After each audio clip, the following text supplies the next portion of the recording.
And welcome back, everyone, to Style Esports Season 11 Grand Finals here. My name is RareAdam. Alongside me is MxL, and we're here for the Grand Finals of our Season 11 here. As I mentioned, between Fanboys and Snow Cubs. And it's been a while since we've been back here, MxL, but I'm super happy to be able to get this opportunity to bring the action to all of you Style fans out there. How are you feeling tonight, MxL? Yeah, feeling good. Very excited to be back. Of course, it's been a while for both of us here in Style, but should be a pretty solid matchup. I believe power ranks first and third, respectively, for the Fanboys and Snow Cubs. Between these two teams, promises to be a really, really good best of five. And Zeri, early pickup. This champion has been seeing some popularity across several positions lately. Interested to see how well it's going to be piloted in this one.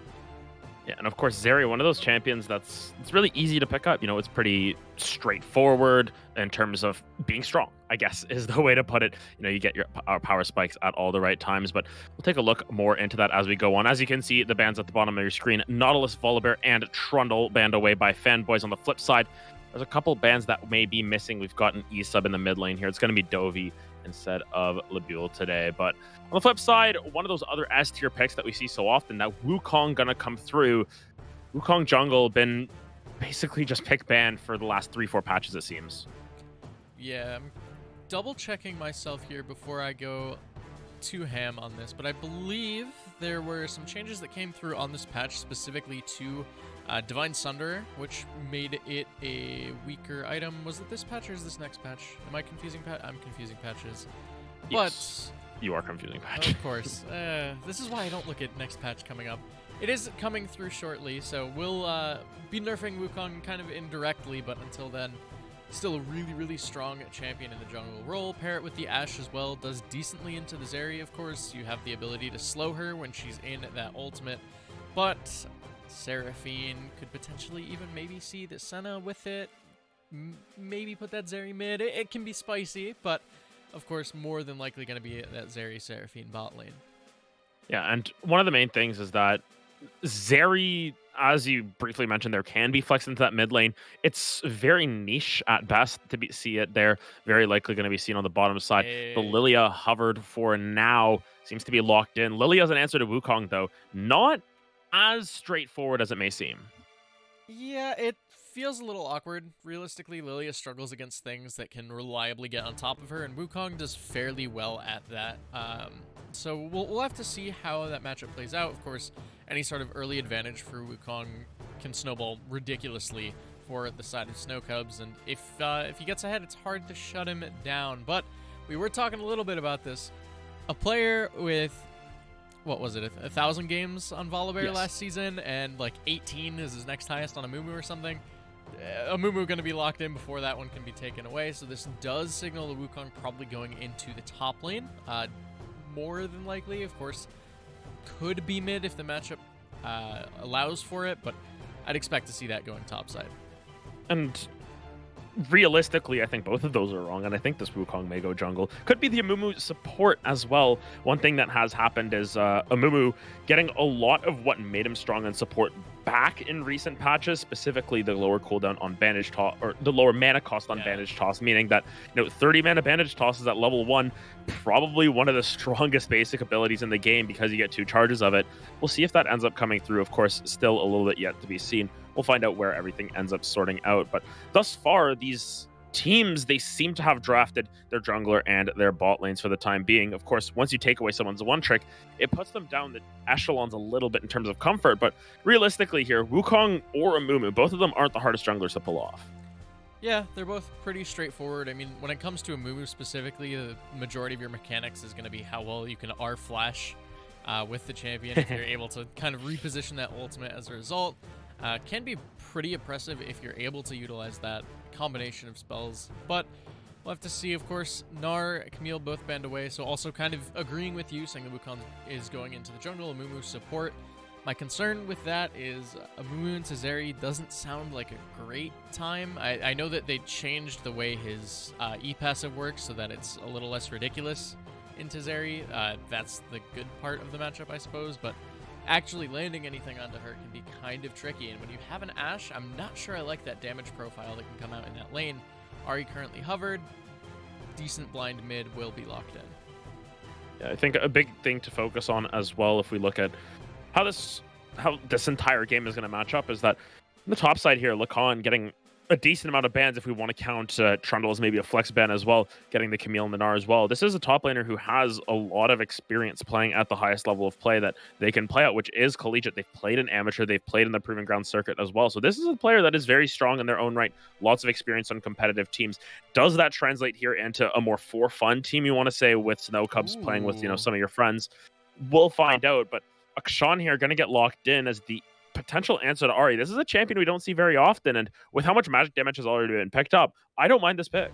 Yeah, I actually really like seeing these kind of AD solo laners come through. Of course, there is the potential. I believe there's still a handful of people who are playing Akshan top. I myself really enjoy it as an AD carry still. Not as good as mid lane, but it's fun. We'll have to see. Okay, that's a lot of flexibility. Yeah, there's a lot of flexibility now picked up. You've got the Kiana, which can go jungle or mid. Lilia can technically go top or jungle or mid if you want to put it that way. Akshan can go top or mid. Seraphine can still technically flex around. There's a lot of flexibility from the side of Fanboys, so I'm curious to see where it all ends up. But I mean, if you want to go with another pick that is in Lacan's wheelhouse here, Akali would definitely be one of them. It does sort of answer our questions, though, as to where this Amumu's going, because, yeah, even with that switch to Gwen there, it's going to be a Mumu support, and we're going to get Wukong in that jungle. It's interesting choices that have come through from the side of Snow Cubs here, but obviously they want to make a statement in game one. Yeah, and I think the benefit of a Mumu support here specifically is you're playing into the Seraphine lane, right? That's the hope, that's the idea. If you're able to get an advantage onto that mobile champ, early on, Ashe can do a lot into her specifically. Could be a decent angle to get this AD carry off the ground, and then if that starts happening, you know, maybe there's a huge window that can come through for Snow Cubs to kind of just keep pushing that tempo. You have a lot of fight start with the Bandage Toss, the Enchanted Crystal Arrow, you have the Charm, you have the Cyclone. Like, there's so many things that can just start a fight. Fanboys, you got a Lilia, right? Like, you can maybe get some hero plays with the Kiana, but a lot of it's going to be on how that sleep comes through, and if you're able to hit a big sleep into potentially a big encore, could look pretty good for the blue side of the Rift.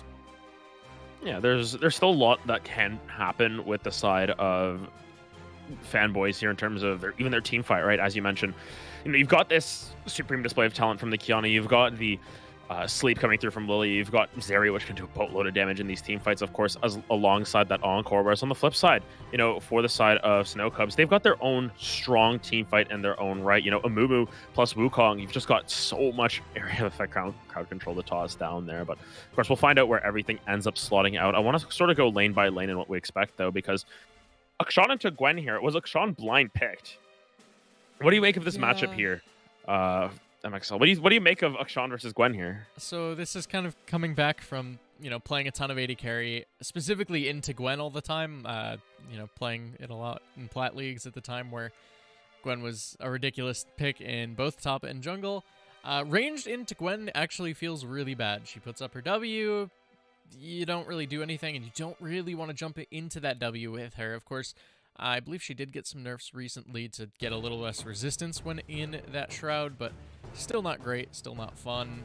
And, you know, if there's ever a comeuppance channeled in that top side, she pops W. And, okay, look at that, your ult means nothing. But we'll have to see. Of course, if you're able to get a lead on Akshan, it's really, really hard to shut this champion down sometimes. So, very mobile, very roam-oriented as well. Could potentially see something spicy come through into the mid side.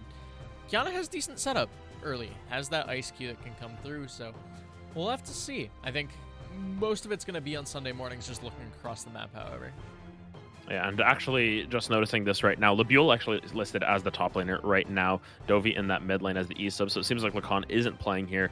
Anything I said of praising him, unfortunately, like somewhat irrelevant in this situation. But regardless, if we want to look at rank disparities there, Lebuel being one of the higher ranked players against Sunday Mornings, who's one of the lower ranked players, this could be a lane that they can really focus on. On the flip side, though, Lagom, Diamond 1 jungler, has been able to hit Master before. Lover Suicide on the flip side, though, right now 400 LP, is actually on a losing streak as well, so was up in GM not too long ago. That can definitely be a matchup that can be swayed. Realistically, though, who are you giving the draft advantage to here? It's a little more up in the air than I would expect looking at these two teams. I think I would lean a little more towards the red side composition. I think the Snow Cubs just have a little more that they can do. They have the ability to kind of push their lead. They have the ability to force plays to start fights. I look at the blue side and you got a sleep that can come through, maybe a supreme display of talent. You've got the encore, sure, but a lot of it is more unreliable, I'd say. The sleep being the only real reliable form of fight start. So you know, I'm gonna give it to the Cyclone, the Curse of the Sad Mummy, the Enchanted Crystal Arrow, just so many different tools that can come through to start a fight.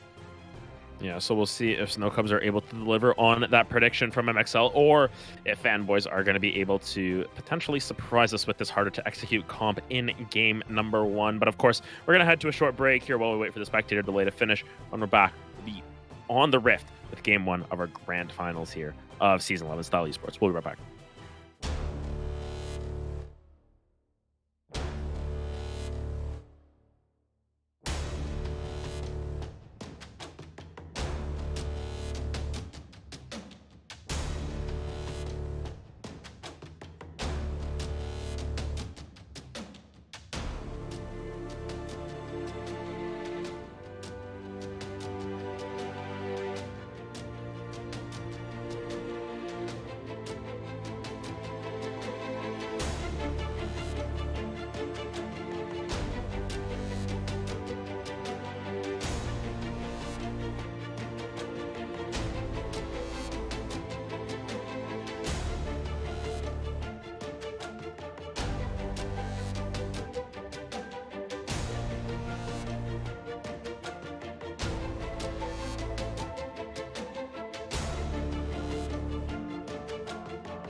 And welcome back, everyone, to Style Esports Season 11 Grand Finals. RareAdam alongside MxL as we've got Fanboys versus Snow Cubs here on the Rift. And an interesting draft, to say the least, as we were talking about during the break.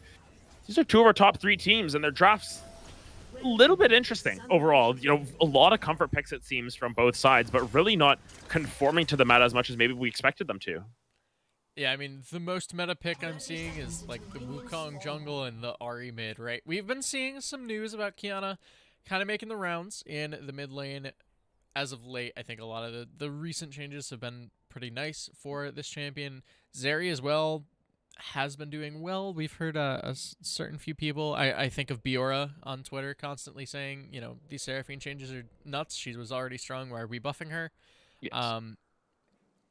Pretty good champion right now, but you did mention the Amumu buffs coming through, of course, kind of reverting that mana cost change that Riot made patches ago, back when Amumu was like an S tier support. 30 mana per charge of Q now feels really, really, really good. So we'll have to see if Lichul is able to kind of pop off with this support Amumu pick that should, I believe, start making the rounds once more. And I think realistically, when you look at what Amumu support does, it does a lot of the same things that Lichul's most played champions are. You know, you've got this Nautilus, you've got this Leona in past seasons as well, you've got the Thresh, you've got Amumu as one of the top played supports from last season as well. So this is a pick that they're very confident on. And if there were that reverts, you know, you have that agency at level 1, level 2 to really shut someone down. That's where you can take advantage of Zeri in a lot of times, just by the fact that, you know, Zeri at level 1, she doesn't have her dash. She can't really get away from that bandage toss. But overall, I'm going to be curious to see how this bot lane plays out, especially when we've got Seraphine, sort of this S+ tier champion in a lot of people's minds versus, you know, a little bit of an off-meta special here with the Amumu support. Yeah, ooh, bandage toss, actually. Yeah, bandage toss going to go in, looking for you, taking a little bit of damage. Yeah, as you can see, just level 2, threatening on that bottom side. But I think that's going to be the trend. We're going to have to see what happens before level 6 on this bottom side, because that's where Amumu thrives. Yeah, I mean, even at that level 6, like, there's a decent amount of potential that can come through from both sides, of course. Zeri, notorious for kind of stack, right, with that ultimate, just doing a ton of damage, ramping move speed as a result of it. Some fun interactions that can come through that we're probably going to see as well. Amumu E has this little passive that makes it so he takes less damage from auto attacks. It is capped now against Zeri. It used to not be. So with each bullet counting individually, there were times where she would literally do 0 damage to Amumu. It was really, really funny to watch, not fun to play, but it has been changed. He still takes a ridiculous amount of reduced damage, but in this matchup, feels pretty good. We'll have to see. I think Lichul hits another one. Yeah, going back in. Just looking aggressively here, actually continuing this play, but look at the heals that come through from Nelson on the Seraphine. Realistically, as you said, just not a lot of damage being taken on the outset by Lichul, but across the rest of the map, you can see these junglers pathing very similarly in some ways, you know, just clearing one quadrant of the map. Interestingly enough, there seems to have been a little bit of invading going on by this Wukong here. Seems to have started on that bottom side at least, or invaded the top side jungle. Mid lane, though, going to come through, get that dash away from Napa Cabbage fans. So first gank going over to the side of Lagom, not too much in terms of that. On the bottom side, though, a little bit of damage being traded back, but Lichul not really able to complete the play. Just plays happening across the map constantly. It's going to lead to this Wukong getting back into bottom jungle. Of course, losing out on those Krugs in the top side as a result of that gank up there from Lover Suicide. Really intelligent pathing coming through, I would say, from Lilia, just abusing that. The fact that they saw the Wukong going towards that bottom side after that mid gank, and yeah, you can see that's top lane. This matchup is not great for Akshan. Sure, he's got a CS lead right now. It's going to get a little larger as he picks up more farm here, but another bandage toss bot. Yeah, more bandage tosses bot. Nelson in trouble, but Labiel on the top side actually getting ganked by Lover Suicide. As we mentioned, on those Krugs, going to be chasing it down, flash forward, but Gwen goes immune, of course, as the flash is burned effectively. Well, I mean, you get the ghost out of Labiel, but that's about it. Well played by Lover Suicide on the top side to burn the other summoner. Yeah, I mean, you don't even get the ghost, realistically. It was Yeah, used a it minute was. ago. Yeah, it was used a while ago. Yeah, you're right. That's tough. You just burn the flash and get nothing, which feels pretty bad. And especially on Akshan, you have this kind of pseudo mobility with that grapple, of course, but still kind of susceptible. Wukong can actually shut that down fairly well. You see him hook to the wall, you just decoy behind him. If he hits you, he hits you. You know, like it feels pretty bad. But of course, still Akshan still could maybe look for a roam across the map. Interested to see what's going to happen there, as Dovey might look aggressively here. Yeah, looking aggressive in that mid lane, actually going to stop up that dash from Napa Cabbage Fan. Has the ultimate as well, but Spirit Rush not going to be finding too much more quite yet. You can see the damage taken down, but now Napa Cabbage Fan has that supreme display of talent. Not sure if Dovey actually wants to go for this or not. Still has the flash, but not sure if they want to commit fully for it. Going to burn that ultimate to push in that wave. And honestly, this Ahri winning the matchup almost as expected in the mid lane.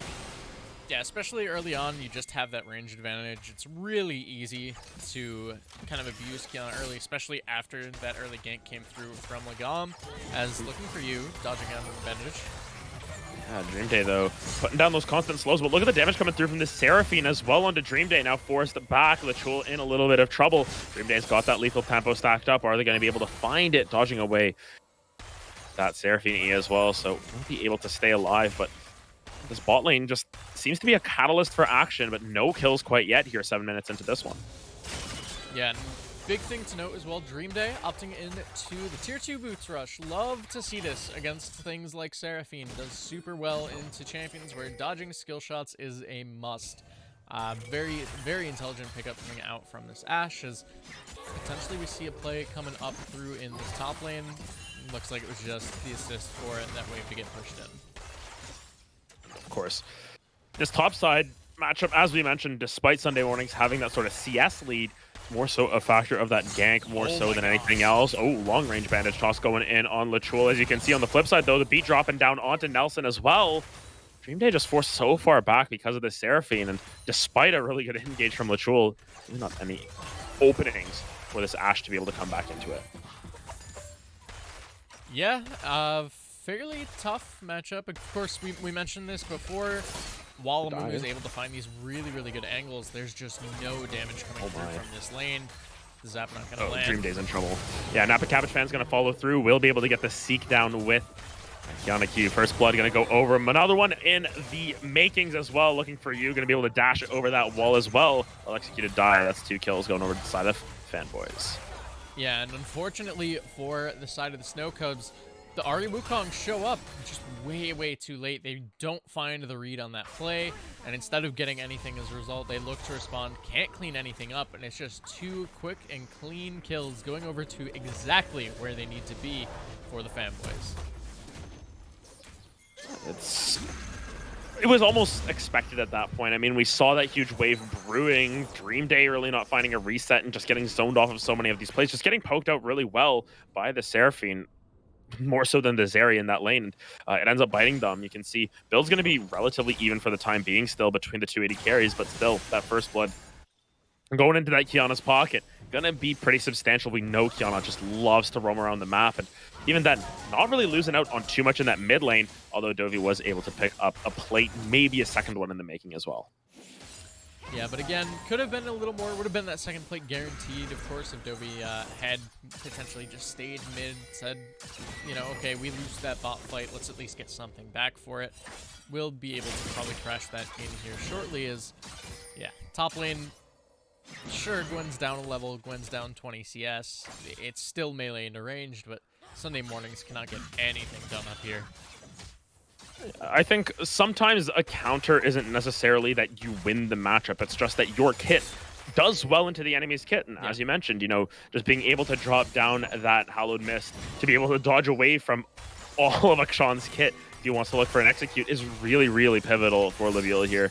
Sort of staying alive for now. We know what Gwen can do in the later stages. Granted, this is going to be the side lane matchup for the rest of the game, and Sunday Mornings is able to handle it as well as they have so far. Maybe it's not going to be so easy for Labule. Lagom now forced to flash away as they get hit with that Swirl Seed. Labule now going a little bit aggressive as well. You can see lots of members on the top side of the map. Not sure if that's an engage you want to take if you're the Gwen.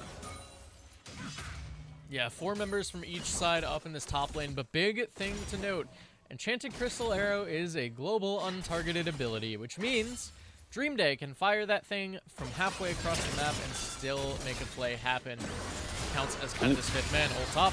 Yo, Lagam's here, gonna drop that Cyclone. That's 1 charge, that's 2 charges there. Labule gonna drop down all those needles as well into Sunday mornings, and that's gonna be a kill picked up by Snow Cubs as well. But Lilia, they're just a little bit too late, not really able to influence. You can see on the side of the map, lots of action still, but you'll not gonna land that bandage toss.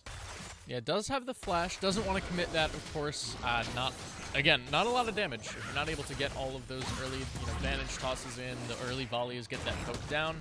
It's a hard lane to kind of all in as ult here in the river. Supreme Display of Talent lands onto Adobe, but the flash charm forward. It's going to be a 2-man sleep. Do they have enough damage here? No way. Sunday morning's going to find the kill into Lagom as now Dovey able to pick it up on the way out. Actually, Lagom's able to get that one. Oh, bandage toss going to be dodged away from here as Dovey ends up going down. Lover's Suicide finds the Lover's Homicide there on that play. You can see Nelson's up here as well. They're trying to chase down Lachul. Will get rooted up, but should be able to walk away. Ends up being a 2-for-1 in favor of Fanboys. Yeah, a lot of really, really clean plays that came through there. Dovey finding a beautiful charm down onto Napa Cabbage Fan. Lover Suicide with a beautiful flash over the bandage toss as well. Just a lot of really, really clean micro plays that come through in that fight, and it ultimately results in Fanboys coming out on top. Lachul finds Nelson. Lachul's trying to make this play work, but Nelson's got so much healing in the tank. Second bandage toss not going to land. Lagom is here. Will they opt to go over the wall? Doesn't seem to be the case. Is looking for you with a good ward. Just going to spot that out and dissuade any sort of extra aggression.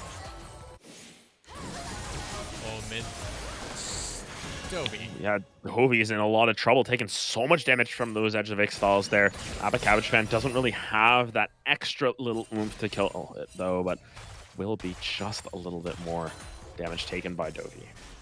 Okay, this raises a question about grammar and League of Legends abilities. I would call it Edges of Ixtal, not Edge of Ixtals, to plural it, or make it pluralize it. I mean, it's a name, right? So, like, yeah, but Ixtal Edge of Ixtals, like, it wouldn't be the Edges of Ixtal because that would infer that the ability has, like, 2 charges or something. It feels like it does. I'm gonna be real. Is it the bandages toss or the bandage tosses? Well, yeah, but that doesn't involve a region, right? Like, a bandage isn't a region in Runeterra. Well, it could be. You never know. Look, I'm just gonna collect that Hextech Dragon without too much of a problem. I mean, like, Supreme Display of Talents. It always seems to go at the end because it's the name, right? I totally get Elemental that, but, Wraths. Oh my goodness. What is going on in the Infernal Rift? Just say producer diff and move on. But, I mean, I don't know. Looking for you finds Dream Day, maybe? No. Yeah. Dream Day is in a pickle here, to say the least. But you can see Lagom and Lachul are here, maybe potentially looking for a play. Napa Cabbage Fans in the wings, though. Doesn't seem like they want to commit. They're all just sort of standing around and letting that Rift Herald find that charge. So more plates going into looking for you and Lover Suicide's pockets. But that's definitely that's a discussion that you should probably like throw on Twitter and farm like thousands of interactions. Well, so okay, I was thinking about it during all this action. It's the noun that you're making plural, right? Never mind, Prowler's mid. Oh. He's dead. Okay, wow. Yeah, Napa Cabbage Fan finds the solo kill on to Dovey. Sort of indicative of what Kiana's going to do, and she's an assassin. If you walk up to her at 50% HP and you don't respect her distances, she's just going to kill you. Yeah, and when you build Prowler's Claw, you actually do damage on the champion. Yes. Ooh, good cleanse coming through from looking for you, but Curse of the Sad Mummy's going to come down. That cleanse, though, with that extra tenacity, might end up being a big part of this fight. Looking for you is able to turn that one around, has the lethal tempo for Elise Stack. Lachul is trying to find anything at all to be able to stay alive, but it's going to be Nelson frontlining in front of this Zeri, ends up beating another kill into that Zeri's pockets. 3-0-0 on the bottom side, and Fanboys are starting to pop off. Yeah, beautiful 2v2. Another ult in the top lane. Oh, on that top side, Labule gonna miss that last charge of the needlework there. Sunday Mornings is trying to find it, but flashes out at the last second. Not the best time to use that summoner. It's gonna be a solo kill picked up on the opposite side of the map. And that's the strength of the Gwen into the Akshan. Really like seeing this come through from Labule, but Might be a little too overextended here. Swirl Seed does not land. That's going to be the execute.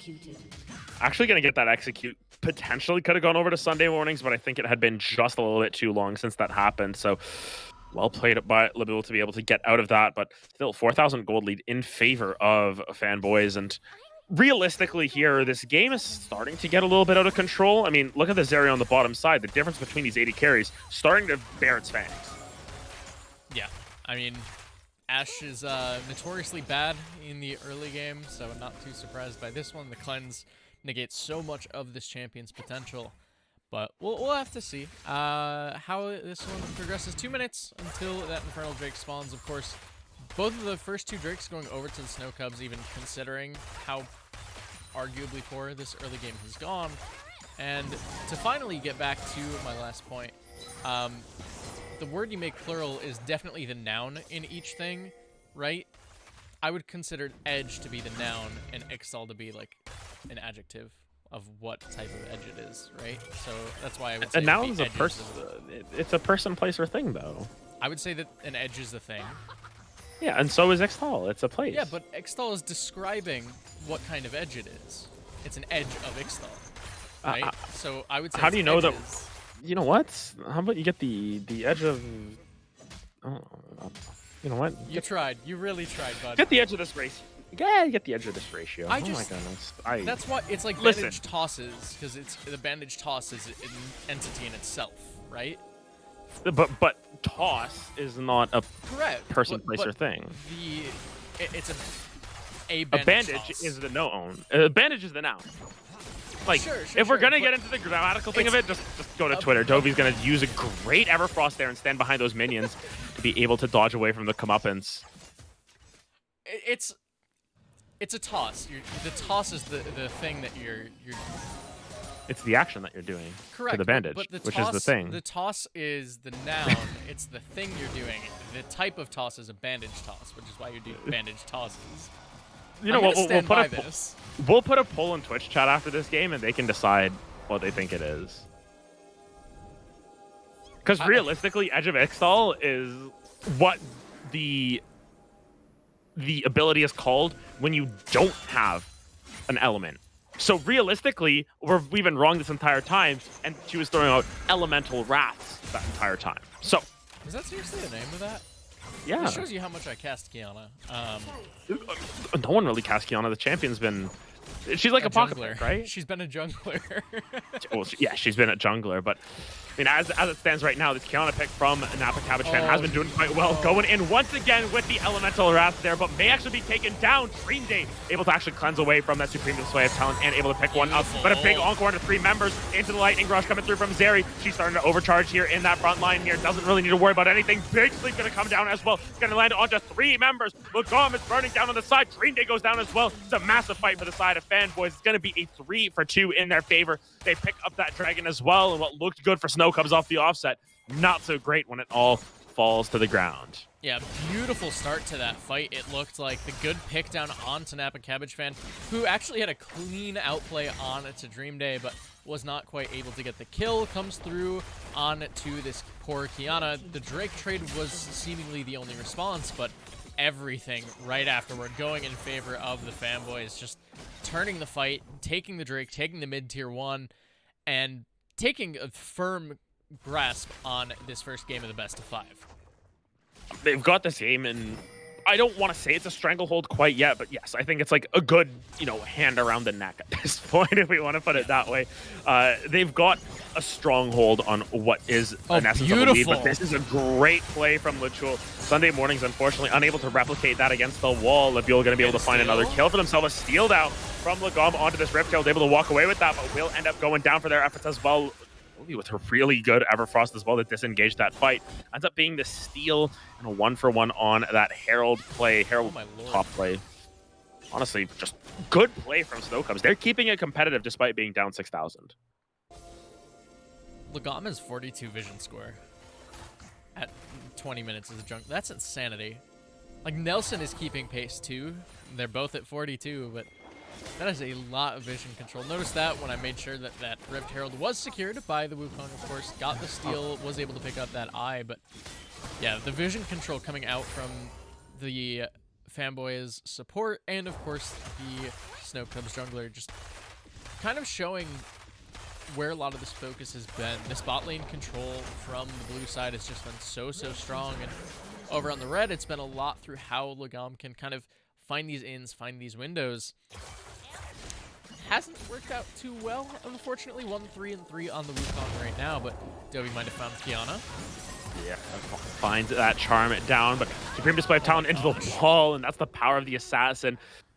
For reference, what Brennan was stating off the top, MxL, there is a clip right at the beginning of durability patch where this Kiana with 37 CS at like 13 minutes or something, and a Gore Drinker couldn't one-shot someone, and it's like, oh, where's my damage, Riot? Where's my damage?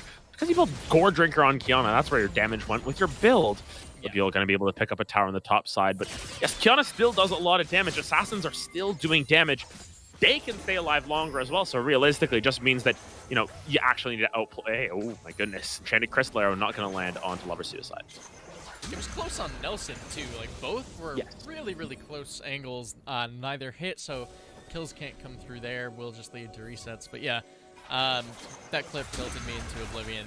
Just the whole point of the durability patch was so champions like Kiana would not be able to build Gore Drinker, one-shot you and not take any damage. Now she builds Prowler's Claw, one-shots you and doesn't take any damage, but at least the itemization is a little less ridiculous. Yeah.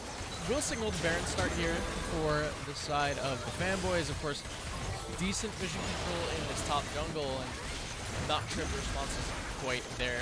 Hawkshot goes through. Yeah, gonna be spotted out here. Tovak is taking. Lagom needs to go over that wall right now. Not gonna be able to find that smite now. No way out. Has to pull the trigger. Will end up going down. Sunday Morning is gonna pick up a second kill of the game. Great flash on Gore, but a great hunt as well from Dream Day. Will it be enough? The hunt coming through as well. A double kill coming through for Sunday Morning. And now the next one is on the agenda. Huge Curse of the Sad Mummy, but it is for naught. 3 stunned up, but the Amumu still goes down. Ends up being 3 in the pockets of Sunday Mornings. Looking for more. Dobie now under their own tower. Will this Akshan be able to outplay this one? Doesn't look to be the case. Will get hit with the watch out Eep as well as the Elemental Wrath. Cabbage pick one up. 4 kills for nothing. The Baron for Fanboys, and Labule really not able to contribute in this fight at all. Yeah, and while this Gwen is putting in work, doing so much in the side lane, Sunday Mornings just kind of shows up and gets 3 kills. Like, this auction was 1-3-1, was definitely the weak spot of this Fanboys composition, and one fight turns that right around, makes this KDA look a little more respectable. CS now even again. Drake spawning here in 10 seconds, and looking for you might be... Oh, no, it's actually fine. Zeri. Zeri's just had a fantastic game thus far. You can see 3 completed items here at 23 minutes. It's been quite the difference between these two AD carries, and the fact that looking for you in all of these fights is doing damage and setting up for Akshan to, you know, sort of clean up these kills in a lot of ways, whereas Ashe just not really able to find that much utility, even with the super strong pick ultimate that you have with the Enchanted Crystal Arrow. Hasn't really been able to find it. Meanwhile, Napa Cabbage, despite having 0 AP, still does a lot with the W. That's been the new trend. 2-man sleep going to come down here as they engage the fight. Make Supreme Display of Talent. Going to be Lover Suicide though on a rampage. Labule able to find one onto the Kiana as well. Needlework coming down onto multiple members here. Labule in that front line, finally in a situation where they can do some damage. Blue can see Dream Day trying to do as much damage as possible, staying pretty safe in the back line as well. Lover Suicide going to have to run away. Dobie flashes the wall as well. Looking for you, looking for more kills, if anything. Ends up being a 1-for-1 Dragon going over to Fanboys, but it could have been way more. Yeah, actually, Napa Cabbage fan kind of whiffing that ult. I'm going to be real with you. Hit, I think, maybe one person with the actual stun part. The knockback definitely hit onto 1 or 2, but the wall stun that is the kind of strong part of the ult that does all the damage didn't quite land, so losing out on a lot of damage, a lot of that utility as well, ends up resulting in an even fight to come through. Of course, 2 Infernal Drakes to the team with a Kiana feels pretty good for the Fanboys right now. That is a ridiculous amount of extra damage. You throw in Zeri and Lilia and Akshan on top of it, and all of a sudden this composition looks super, like, disgustingly strong. And I think one of the main criticisms that we had is that how hard Fanboys comp is to actually pull off. And, you know, not to take away from the skill of these players, but hard to execute comps sometimes aren't even played in the highest echelons because they're not easy to pull off when you look at the flip side where it's RRR, everything works out, Cyclone into Curse of the Sad Mummy and you win the fight. It hasn't really been the case thus far as Lagom getting chased down, forced to flash away by Lover Suicide. It's interesting to see that the harder to execute comp ends up winning out because that may just be the sign that maybe Fanboys are just the better team today. They're looking better. They're feeling their champions a little bit more, and they can pull off these harder to execute comps. Really want to see what Snow Cubs can show in the later stages of this game to sort of bring themselves back in our mind. Just get that momentum back just a little bit more. Yeah, that's not one way to do it. Not it. Yeah, Lagom going to be ignited and will tick down with that final tick as well. Now the Cabbage fan finds the solo kill. That's a Wukong that they just solo killed. That isn't, an Ashe or an Ahri that you would expect. That's your bruiser that they just took down in one shot. Lichul going to go in with the Curse of the Sad Mummy, lands onto 2, but this sleep is going to be massive onto 3 members. Dream Day trying to stay alive, but cannot. The Kiana in the backline, double kill already picked up. One more picked up by Sunday Mornings as well. Dobie just dodging away from everything, but it won't be enough. There's too much damage in the tank. Fanboys find themselves the very delayed ace. Lichul has already left the game. I think they already know that this one is potentially wrapped up. Fanboys going to be cruising their way to a Game 1 victory here in our Season 11 Grand Finals. Yeah, and you mentioned what do they do in this game. It looked pretty done and dusted. A 15k gold advantage to the Fanboys here. Just 26 minutes in, 27 minutes in, of course. Potentially they try to stop this, of course, with Lichul disconnected. Yeah, like Lichul's already left. Yeah. So my question is going to be, where can they push their kind of tempo to try and get going in game number 2? Top lane looked pretty strong.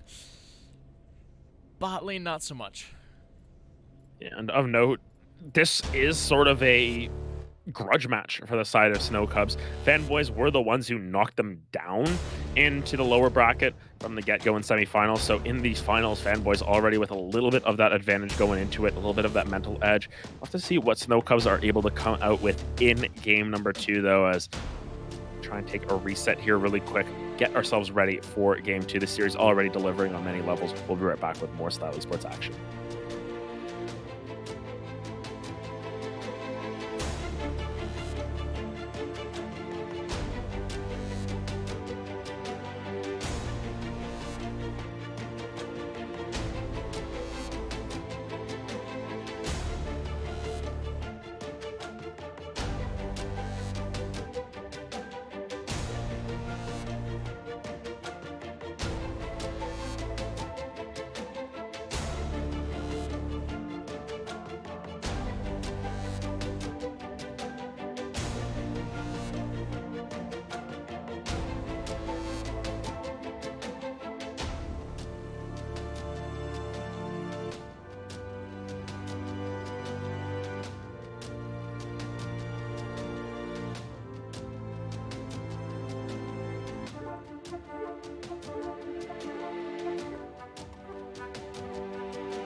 Welcome back, everyone, to Style Esports Season 11 Grand Finals, where Fanboys, fresh off of a Game 1 victory, where they looked incredibly comfortable in their own skin. Of course, my name is RareAdam alongside MxL. Brennan, walk me through what we saw in that first game out of Fanboys that sort of gave them that extra edge. Kiana Zeri. That's it. It's the moral of the story. It looked just really, really clean, I think. Looking strong on the Zeri. Napa Cabbage fan just like doing work on Kiana. The one weak point was honestly Sunday mornings on that auction on top. Did not look all that great, honestly. The KDA says otherwise. That late game got lucky, picked up a few last hits, of course, but Labule had a pretty solid time in that lane, was doing a lot of work, was able to just do Gwen things, realistically, and while it wasn't able to get Snow Cubs a win, it looked solid. It looked like a pretty bright spot on the rest of that relatively dark light coming through on that composition. Seraphine, not too surprised by that. This champion's still broken. And also worth noting, Adam, because I was checking chat between games, of course. The plural of toss is tees. So thank you, Bandage Twitch chat. tees? Yeah. Oh, good. Thank you, Twitch chat. Really appreciated that. Anyway, Trundle might be the response here. Decent-ish into Seraphine. It's a little weird, realistically, but can work out. She is still immobile. The pillar still can be effective, so might be a strong pickup to potentially say we're playing for a more bot-focused game this time around. And especially if you find yourself in an opportunity to pick up the Senna as well. Senna, basically the other S-tier support slash, faster slash whatever you want to call Senna at this point. Also quite good at farming once again here. So there is some draft flexibility now afforded by the Senna pickup alongside the Trundle, because Senna Trundle is a bot lane, not the worst in the world. You can almost guarantee landing that W skill shot with the pillar, but Belveth going to be reaching onto the Rift, and after seeing the gameplay that we this weekend actually at Gateway Legends, Belveth is one of those champions that does a whole lot of everything, and it's really hard to play against it. Yeah, very excited to see this champion come through. My concern with Belveth is always her early game tends to be fairly weak. If you're able to shut her down, it can sometimes be difficult for her to get back into the game, of course. But pair it with a Jhin, that gives you a little more utility, especially with that Seraphine. Seems to me like we're going to see another bot-focused game coming out from the Fanboys. More so trying to spoon-feed this Belveth. If she gets off the ground, if she starts getting a lead 1, 2, 3 kills, reminds me a lot of Release Viego, where one kill basically meant he just takes over the game. So could be interesting, could be a pretty big window into this one. And I'm going to stand by this point until the end of time. There is no fasting Senna, it's still just Senna support, and you're playing like Tom Kench AD carry. Fight me. You can call it farming Kench, you can call it Kench bot lane, but if Senna's not farming, she's a support. She's not fasting. Come on, get that out of here. But Camille, decent. But that's what supports do. Like, it's fasting Seraphine in this lane with farming Jhin. I'm about to walk away. I'm gonna give you remote access to my computer to run the stream. Yeah, Camille locked in though. Pretty decent top laner, especially when you're looking at Olaf being banned. Pairs well with the Trundle as well. You can kind of put that pillar up into the hook shot. Pretty good synergy. Hook shot wherever you want to, realistically. Feels pretty good, so not too surprised there. Gwen going to be taken away, funnily enough, from Sunday mornings. Snow Cubs were the ones that played it last time around, so a little interested to see that, but no Ahri for Dovey this time, and we'll have to see what the second ban will be. Yeah. Curious to see Kench. Tom Kench coming through, and maybe that's just because they think that the Trundle's going jungle compared to the potential Trundle Senna bot lane, or even at this point Trundle top lane, Senna Camille bot lane. Who knows at this point? There's been a lot of Senna combos that have come through in recent years, I want to say. Maokai being one. That would be an interesting call on that one. Maokai plus the Senna locked in at this point, so a whole lot of melees in a Senna. This is definitely not your typical Senna comp coming through from Snow Cubs. Yeah, it scares me a little bit.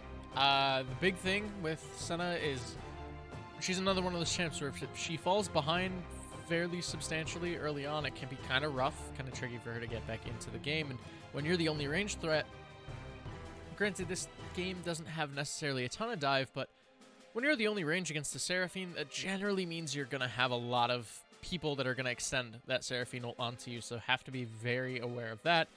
Swain locked in as well. Not too huge with this pick into Senna. She tends to outrange that, but we'll see. Looks like it could be a spicy pickup. Might look decent, and oh my gosh, we're just playing short to mid-range champs for Fanboys with a Jhin. We're playing solo queue at this point with this composition. Greg is going to be the choice, though. Yes, a lot better to come through. It gives you a little bit more front line, of course, on that top side of the map. And especially when you don't really know who's actually going top lane at this point. Could still be Trundle, could be Camille, could be Maokai. It's definitely one of many. The Sylas is actually going to get locked in as well. And honestly, a lot of really good ults for Sylas to take here, all things considered. Bel'Veth ults with Sylas. Not 100% sure how that works out. Does Sylas just become bat chest after that, or what goes on? I don't know, actually. This is the first time I'm seeing these two champions in a game like this. We'll have to keep an eye out. Of course, Bel'Veth is an interesting case. I've seen her flex to both mid and top lane previously. She's going jungle. I would hope it's jungle, but if you are considering this flexibility into the solo lanes as well, which into Sylas is actually a fairly playable matchup for her, honestly. I mean, then you could say, cool, we're putting Bel'Veth mid, Swain top, Gragas jungle. Or maybe we're putting Bel'Veth top, Swain mid, still Gragas jungle. Like, I'm expecting it to be Gragas top, Bel'Veth mid, or Bel'Veth jungle, Swain mid, but we'll have to see. I have to send you a clip later, Adam. Good friend of mine, who I believe actually plays in Style still, Vision of Empire, Avernus, to people who might know that alias. Really, really big fan of the Sylas and the Swain. Recently sent me a clip of Sylas with Swainar. That is the most ridiculous thing I've ever seen. Just oh boy. I'll send it to you after or during the break. It's scary stuff, yeah. It's like a minute long of just Sylas draining people's health bar and not using mana because it's stealing Swain. Yes, and I think that the biggest thing to keep in mind here is just there's a lot of really good ults for the Sylas to steal. The Sylas last pick here, R5, is probably the only place that you'd want to pick Sylas in the current meta unless you're super comfortable on it. But here, a really good pickup. You've got a Seraphine ultimate to steal. That's already a good ultimate. Gragas ultimate, conditional but very good as well. Swain ultimate, as you mentioned, quite good. Not sure how it works with Bel'Veth ultimate, but Sylas stealing Jhin ultimate as well, gives you that extra range. If you need a second ranged character for whatever reason, you can use that as sort of your firing squad to chase him down. So Sylas an interesting pickup, and especially when you have limited punish in the early game here with a Swain. We'll have to see how this matchup works out. But of course, still yet to be determined on where everything is going. I'm just assuming that we're going to see something like a Senna Maokai bot lane. Yeah. We could even see the farming Senna realistically. Maokai is sometimes legit support. Yeah, I mean, I'm trying to remember back. So this was, I think, when items were reworked. The sapling max Maokai support that was like ridiculously busted with either Leandries or Mandate. And then they had to like heavily nerf the AP ratios. And it was a great time to be alive, not as an AD carry main. Worth noting as well, we had a little bit of delay getting into the lobby. I always love seeing this happen. Yeah, our jungler doesn't have Bel'Veth. He's going to go buy it real quick. So, should be resolved on that front at least. So that should signal that Bel'Veth is jungling. No fancy solo lane Bel'Veth's here, but yeah, should mean the Gragas goes top, the Swain goes mid. All these matchups make sense, but my concern is going to be in this side lane. We already saw Leviel have a really strong performance in game number 1. Camille and the Gragas is still a decent Camille matchup. It's definitely a little more playable for Sunday mornings than the Akshan into Gwen was, but can still go heavily in the favor of this Camille if given even an inch in the matchup realistically. So interested to see how that'll play out in the top lane. Yeah, and of course, we mentioned in game 1 that it's very likely to see we're very likely to see some sort of comfort picks come through. If Lover Suicide just didn't own Bel'Veth, what does that say? What does that really say about their Might have comfort on just that been playing champion? it on and Well, all. why if Belveth is just a stupid strong champion that can be played first time on grand finals here and make it work, or if it does require a little bit more knowledge, of course. Once you hit level 6 on that champion, you find a kill. There are comps that are built specifically around Belveth. I think that's the main thing to keep in mind here. Belveth comps are a legit thing. It's very much like it's just a Sivir comp. You know, you put Sivir plus a bunch of people who love movement speed. That used to be a meta. You just pick Sivir Karma and go from there. Belveth comps are a little bit more nuanced in the case that you just go for objective control, go for kills on repeat, and just stay in your ult form for the rest of the game. One game that I can think of, Game 5, Maryville versus UST this weekend, they had a Belveth comp. I think second Herald, they picked up the Void Coral, also known as the Void Parkoral, because you can go over walls with your Q. Just didn't drop it for the rest of the game, and you win the game off that. So that speaks to what Belveth can do in the later stages. But of course, I'm going to ask you this question once again. Who do you think won draft this time around at MxL? Well, I was wrong last game, and I feel like I'm going to be wrong again no matter what I say here. But I think looking at how Game 1 played out, I think Fanboys just have looked stronger. Of course, a lot of this to me is going to rely on Dream Day. See how well this Senna can do in the lane. See how far ahead this champion can get. Because if you get enough range, might be a little tricky for the blue side to close this one out. But I don't know. I see Jhin Seraphine, Gragas. It looks pretty straightforward to me. And Fanboys did well with the finesse comp last game. It just feels so heavily in their favor right now. Yeah, we'll have to keep our eyes on how it ends up turning out at the end of the day, because while you've got the Senna that is sort of your other S tier support question mark slash champion alongside the Seraphine right now, we've got the Belveth as a new answer, and to see what Lagom is able to do into it. Last game didn't really have an answer for that Lilia. We'll see if the Belveth is any different, but we're going to head to a break here. We get through spectator delay. We'll be right back in a couple minutes.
And welcome back to the Rift here for Game 2 of our Grand Finals here, Season 11 of Style Esports. RareAdam alongside MxL, and looking at the runes this game for these champions on both sides. Well, specifically on the side of Snow Cubs. Couple of standouts here, MxL. Of note, Labule Lagom, thinking emoji. I mean, alright, I don't even hate First Strike Camille. It's not amazing, in my opinion, but with how Labule played last game, Sunday mornings didn't really get to play League of Legends. Just wanting to double down on that, not entirely against that. Lover Suicide realizing you can't dash over walls with Belveth. Yeah, I tried. I gave them the benefit of the doubt, and oof. Maybe just sort of testing the waters with that one, just sort of deciding to see what ends up happening on that front. But yeah, you cannot dash over walls until you get your, I call it the bat chest form. Realistically, bat chest doesn't actually match up with what it is, but you know, it's Belveth is just a big old bat, right? Like, also, Lagom opted into Conquer. This rune is awful on Trundle. Please don't take it. Both lethal tempo and press the attack are just significantly better for your damage output, for your skirmish, for footwork would be everything. better. I don't know. Then Conqueror? Fleet is pretty then bad. Then Conqueror, I mean, at least Fleet would proc on your jungle clear. I guess. Regardless. It's still just bad. Like, I'd prefer Conqueror to Fleet, I think, but regardless, I think generally speaking, you want more damage coming out from your rune choice, and yeah, Conqueror's not it. Of note, on the bottom side, we have, as Brennan likes to call it, Senna support with the farming Maokai there into Jhin Seraphine. Interesting choice. I was maybe expecting to see Lechul go for just, you know, support Maokai built towards Mandate or Leandre's, which is what we've seen in the past, alongside a farming Senna. Farming Senna isn't as bad as it used to be, I want to say. Soul rate now dropped to is now 7% on farming, whereas it's 28 on fasting. Oh, normally that would mean, oh my goodness, wow. But anyways, we'll get back to that point. It's a 4-man play on the bottom side of the map. Jovi already forcing the flash out and looking for you as Lagom going to be forced to run back. But that's a summoner blown, and yes, extremely early roam here from the side of Snow Cubs. Yeah, wanting to kind of change the pace from game number 1. I definitely liked seeing some of that early aggression. A little bit of a misexecution there. Lagom burning that pillar a little early, didn't wait for that flash to come through, so really effective flash coming out from looking for you, able to stay alive on the Jhin. And now Lagom looking for that invade a little too late, down 2 camps as a result. Yeah, down a couple of camps. Belveth has one of the quicker clears. Trundle, it's a serviceable clear, I want to say. Usually your multi-unit camps, I want to say, are a little bit slower, specifically Raptors, until you get a Tiamat or something like that. But Belveth already just sort of clearing through the jungle. As you mentioned, though, it's hard to ignore that we know that this is Lover Suicide's first game on the Belveth. What are we really expecting out of this Belveth here? Because we know that it can be such a transformative jungle in terms of how you play the game. But, you know, if you don't have games on that champion, it's kind of hard to know your limits. Yeah, I was wanting to give them the benefit of the doubt, as there's actually a skirmish here in the top river. Yeah, skirmish between the aforementioned Belveth and Trundle, but Trundle already winning it out on that one. Great pillar going to come down, but Lagom going to be the one to force the flash out. Lover Suicide now backing out as well. Dovage is going to collect that kill on to Lover Suicide. The triumph, and the smite going to keep Lagom alive, and now Sunday mornings in a lot of trouble. Lover Suicide, though, with a great above and below knockup there. Don't think it will be enough. Dovey with the weird spectator flash there. Going to be able to kick that one up with the Kingslayer. That's 2 kills already for Snow Cubs. Yeah, and a much different showing this time around in game number 2. Snow Cubs, just early aggression is the name of the game, and I really like seeing this, especially after how game 1 felt very, very slow, to the point where we started talking about grammar in the English language, which is not something that should be done on a league broadcast. Bot side. Yeah, bot side, a little bit of a play as well, but Lechul actually getting the best. Looking for you, Lover Suicide, though, going to come through, misses the knockup with above and below. Now trying to dash forward there. Not going to be able to find any damage with that Void Surge. Nelson just barely sidestepping that route from the Senna as well. So curious to see how it transforms here. But yeah, as you said, Snow Cubs, great early play. I think it was a little bit indicative that they wanted to play more towards that early game with a level 2 roam, 4-man roam to the bottom side of the map. Yeah, Dobie, not sure you wanted to land that abduct there, but yeah, I mean, they're playing a lot more confident, I guess is how I would phrase that. Game 1 felt a lot more timid, a lot more scared, and this time around, a much different showing, it seems like, as, you know, they're already sitting, what, 1.7 thousand gold in the lead.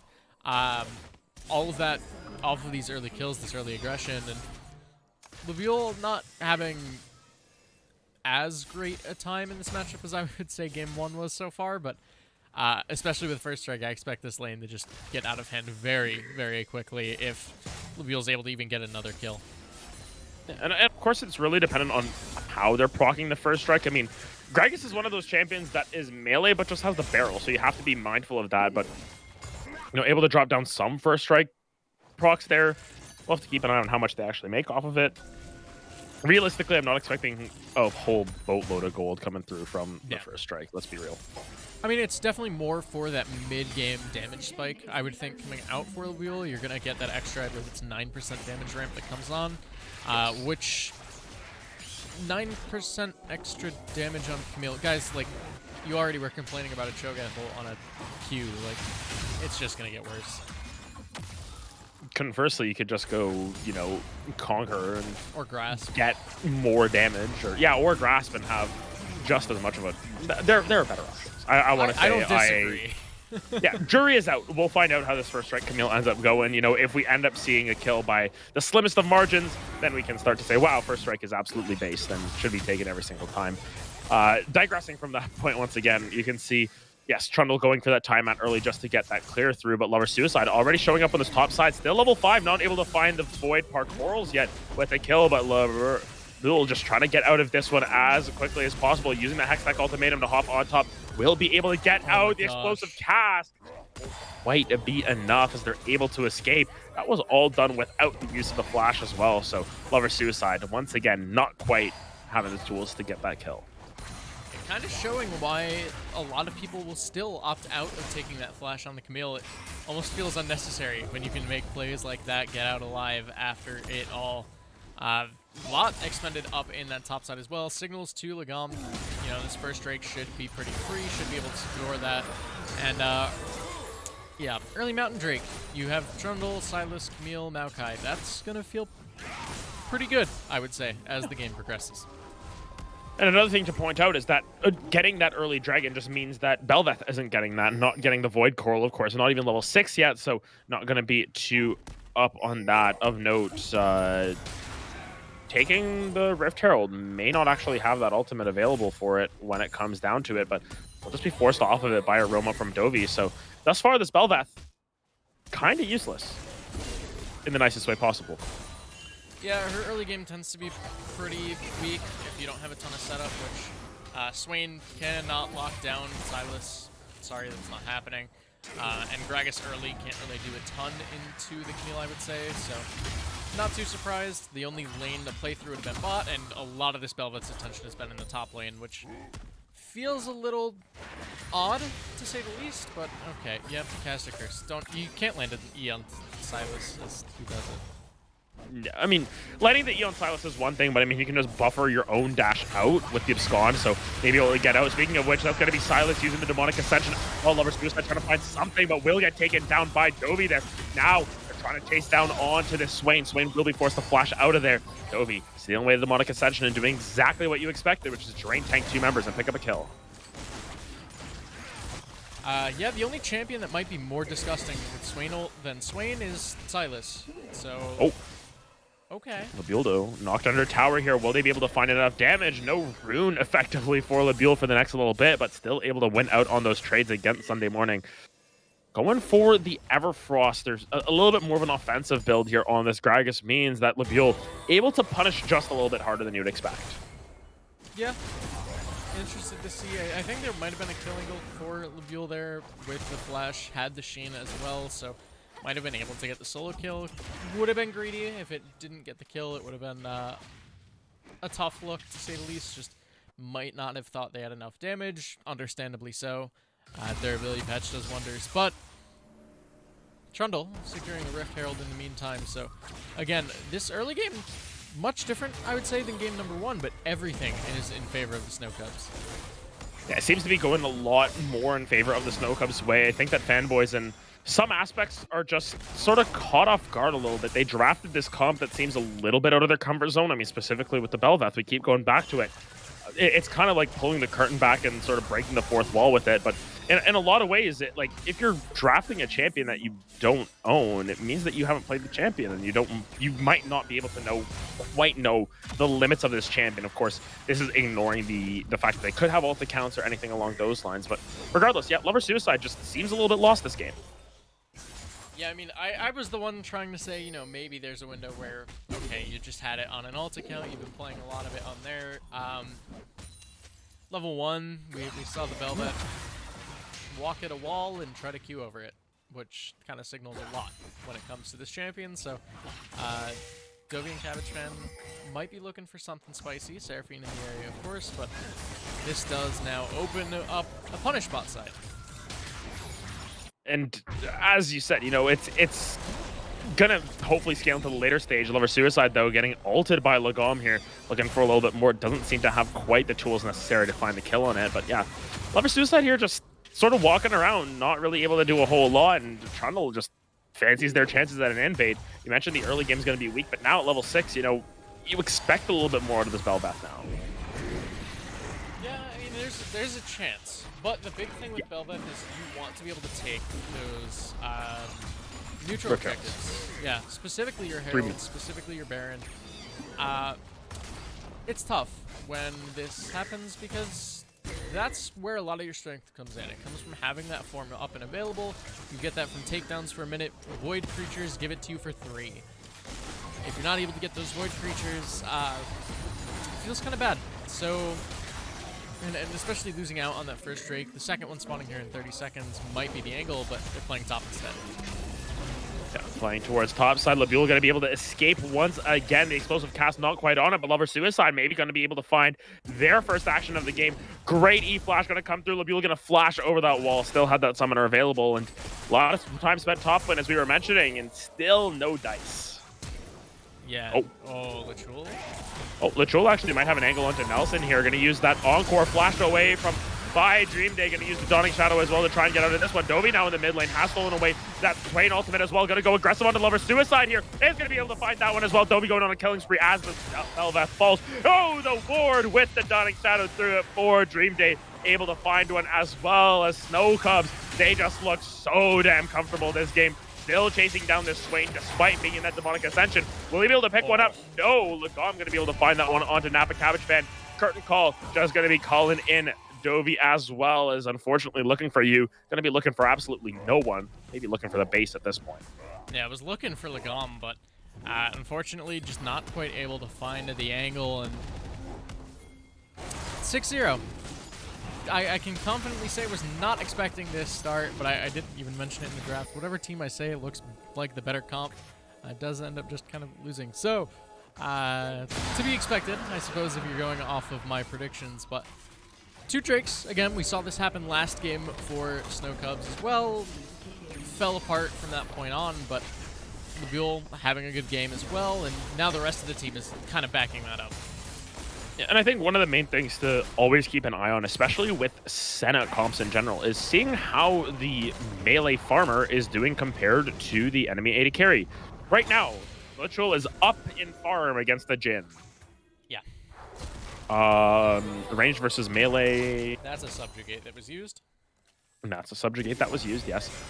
Even in the mid lane here, Swain down a little bit in farm to Dovey. Granted, it is a little bit more difficult and intricate when you get into the Silas. Top lane even, CS lead for Labule, and of course in the jungle, despite them being even, so much more presence been exerted by Lagom this game over Lover Suicide, who just seems lost on the champion. Yeah, might be a tough one, to say the least. But I mentioned Bel'Veth can kind of be difficult to get back into the game once she's already fallen behind, and of course, down just under a camp right now, 0-2. This is definitively behind. Oh my gosh, Sunday morning is dead. Oh wow. Yeah, Labule just goes under the tower with the Hextech ultimatum, able to clean that one up. It's hard to play the champ when you're behind, but you get those enhanced void crawls and you might be able to do something. Of note, though, bot lane, Dream Day gonna fall. Just a little bit too much crowd control and no cleanse this time around. Lachul, though, very, very tanky. Gonna be taken down too easily. Lover Suicide is showing up here. Will they potentially be able to make something happen? Seems like the answer is no. Just gonna float their way back over to this dragon. The first tower picked up on the top side by Sunday, or by Labule. All these ult shots, unfortunately, going wide as well for looking for you, but finally, Fanboys find themselves on the board. Oh, this is sad.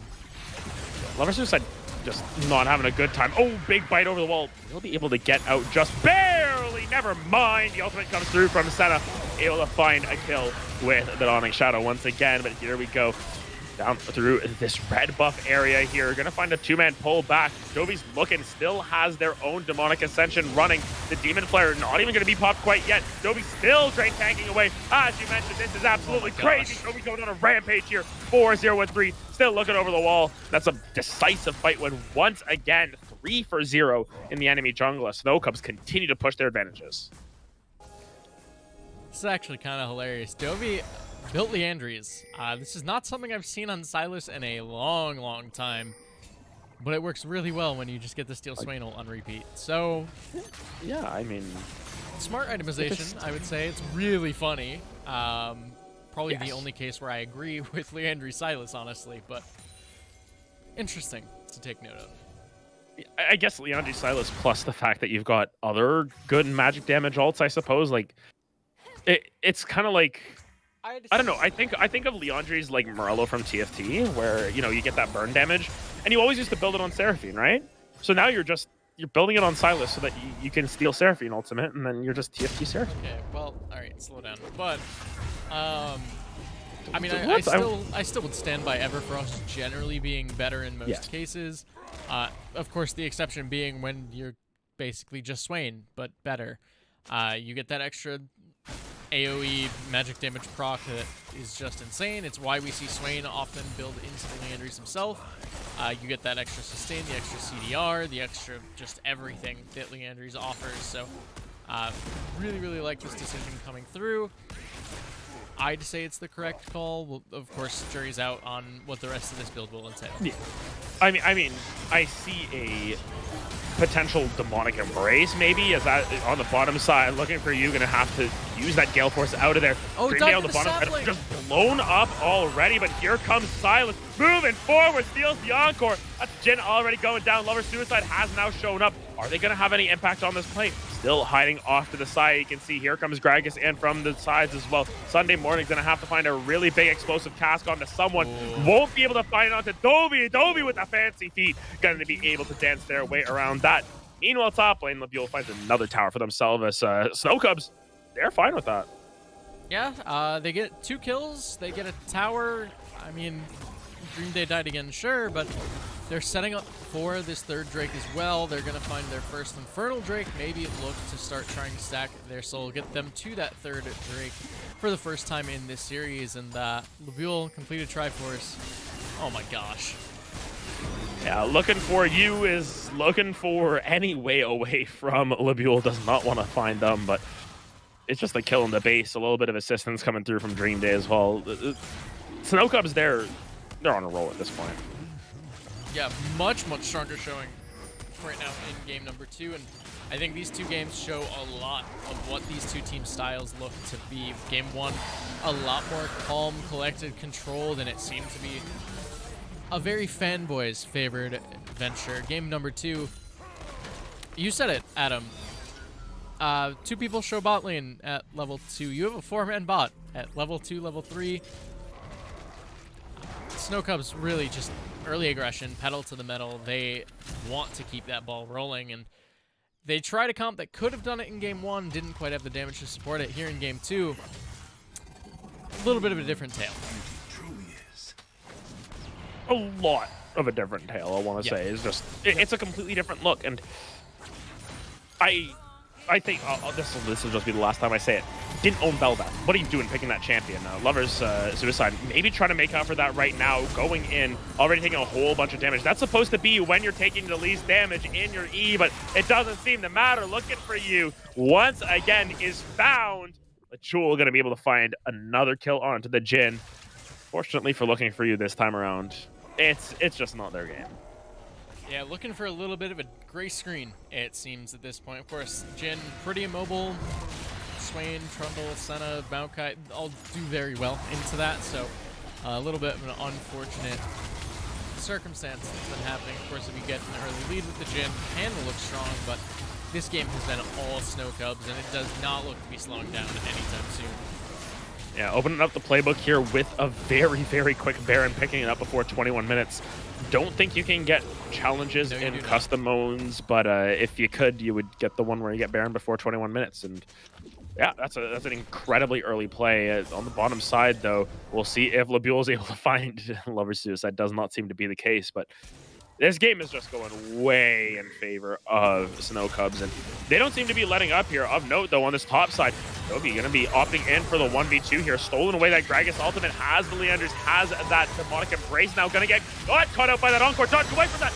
Will be able to outplay it. Will they be able to find it? No. Well, yes, Lagon will be able to find the ult at least, but it will be Sunday Mornings falling down. Another kill picked up. That Camille onto the Seraphine as well. It's a 2 for 0 already for Snow Cubs. Meanwhile, in the mid lane, the level 12 Maokai walks at the Jhin, and Jhin can do nothing but watch and laugh here. It's going to be a tier 3 turret as well on this top side picked up. And Snow Cubs look to be clearing this one up ASAP as soon as possible. Yeah, and I mean, Snow Cubs not wanting to be outdone. Game number 1, Fanboys came out with, what, 15k gold lead in 26 minutes as they closed out game number 1. This time around, it's just under a 16k gold lead here at the 22-minute mark. Very dominant showing. There's the interaction. Yeah, they're going to just have to continue looking for a 3-man route coming down. The last Embrace is the last one Seraphine's going to feel as she falls once again. Curtain call thrown down, but they can't find Lagon through all of this. Jovi just picking up another kill for themselves. Lover Suicide flashing in and dashing away. Whatever works at the time. Another Demonic Embrace stolen away by Dovey here, and they're just going to be the ones to face tank everyone in that front line. They do more damage with the Swain ult than Swain does themselves, able to find another one. This one seems to be curtains here. It won't be Jhin calling them this time. It's going to be Snow Cubs finding themselves a Game 2 victory in just under 23 minutes. We've got this series all tied up. And as the cool kids say, we've got a series on our hands. I don't even know where to begin with this one. A much stronger showing coming out from the Snow Cubs. Just under 19,000 gold lead at 23 minutes. That honestly says a lot, I would say, about this series. 2 very, very one-sided games coming out in these first 2 games, and the series is 1-1. Kind of weird, all things considered, so interested to see how it's going to progress going through the rest of this best of 5. Yeah, it feels like the least close series we've ever had, where game 1 was just, it felt like a little bit of a stomp coming through from Fanboys. In game 2, Snow Cubs come out with a completely different philosophy. They're able to stomp them right back. So, you know, going blow for blow in the most polarizing way possible, I think, is the best way to describe it. But MxL, before we head to break, what do we want to see in game 3 between these 2 teams? Just give me sort of 1 point for each team, what you want to see. I really liked the idea of putting Sunday Mornings in something a little more weak side focused. You give them the Gragas, you try to say, all right, top lane didn't go well game 1, we're going to play safer for you, play more aggressive across the rest of the map. Maybe don't pick Bel'Veth, but if you do want to pick one of those like farming-ish junglers, play towards your lanes with Senna. Play towards that bottom side. You have the Jhin Seraphine, try to make plays happen. Try to get this Senna down into the dirt early on. It just, I don't know what Bel'Veth was doing in the game. It felt really weird. It felt really disjointed from the rest of the team. And the other 4 members seemed to be on the same page. Now, granted, it wasn't a great page, but Lover Suicide was just somewhere completely different from the rest of the squad. And for Snow Cubs, what do you want to see in game 3 to sort of continue their ways? Much the same. I mean, Dovey looked good with the Silas counter pick. Really liked that R5. Lagom looks comfortable on the Trundle. Dream Day Senna looks solid, and keep putting Labule on these like really carry top laners. Keep your bot side into this weak side lane, and make sure you're just playing heavily through that strong side top mid. All right, so those are the keys to victory for both of these teams. We'll see if they choose to follow them, or if they choose to just throw it out the window and say, what do casters know? You guys are both platinum. What are you doing? Regardless, getting to a break before we get into Game 3 draft here. We'll be right back with more Style Esports action.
And welcome back, everyone, to Style Esports Grand Finals. RareAdam and MxL here, once again here with the cast. And Fanboys Snow Cubs, they've had two very polarizing games. Honestly, you turn off nameplates and you wouldn't have expected, or you would have expected them to switch sides, but here we are, Game 3, everyone's staying on the same sides again.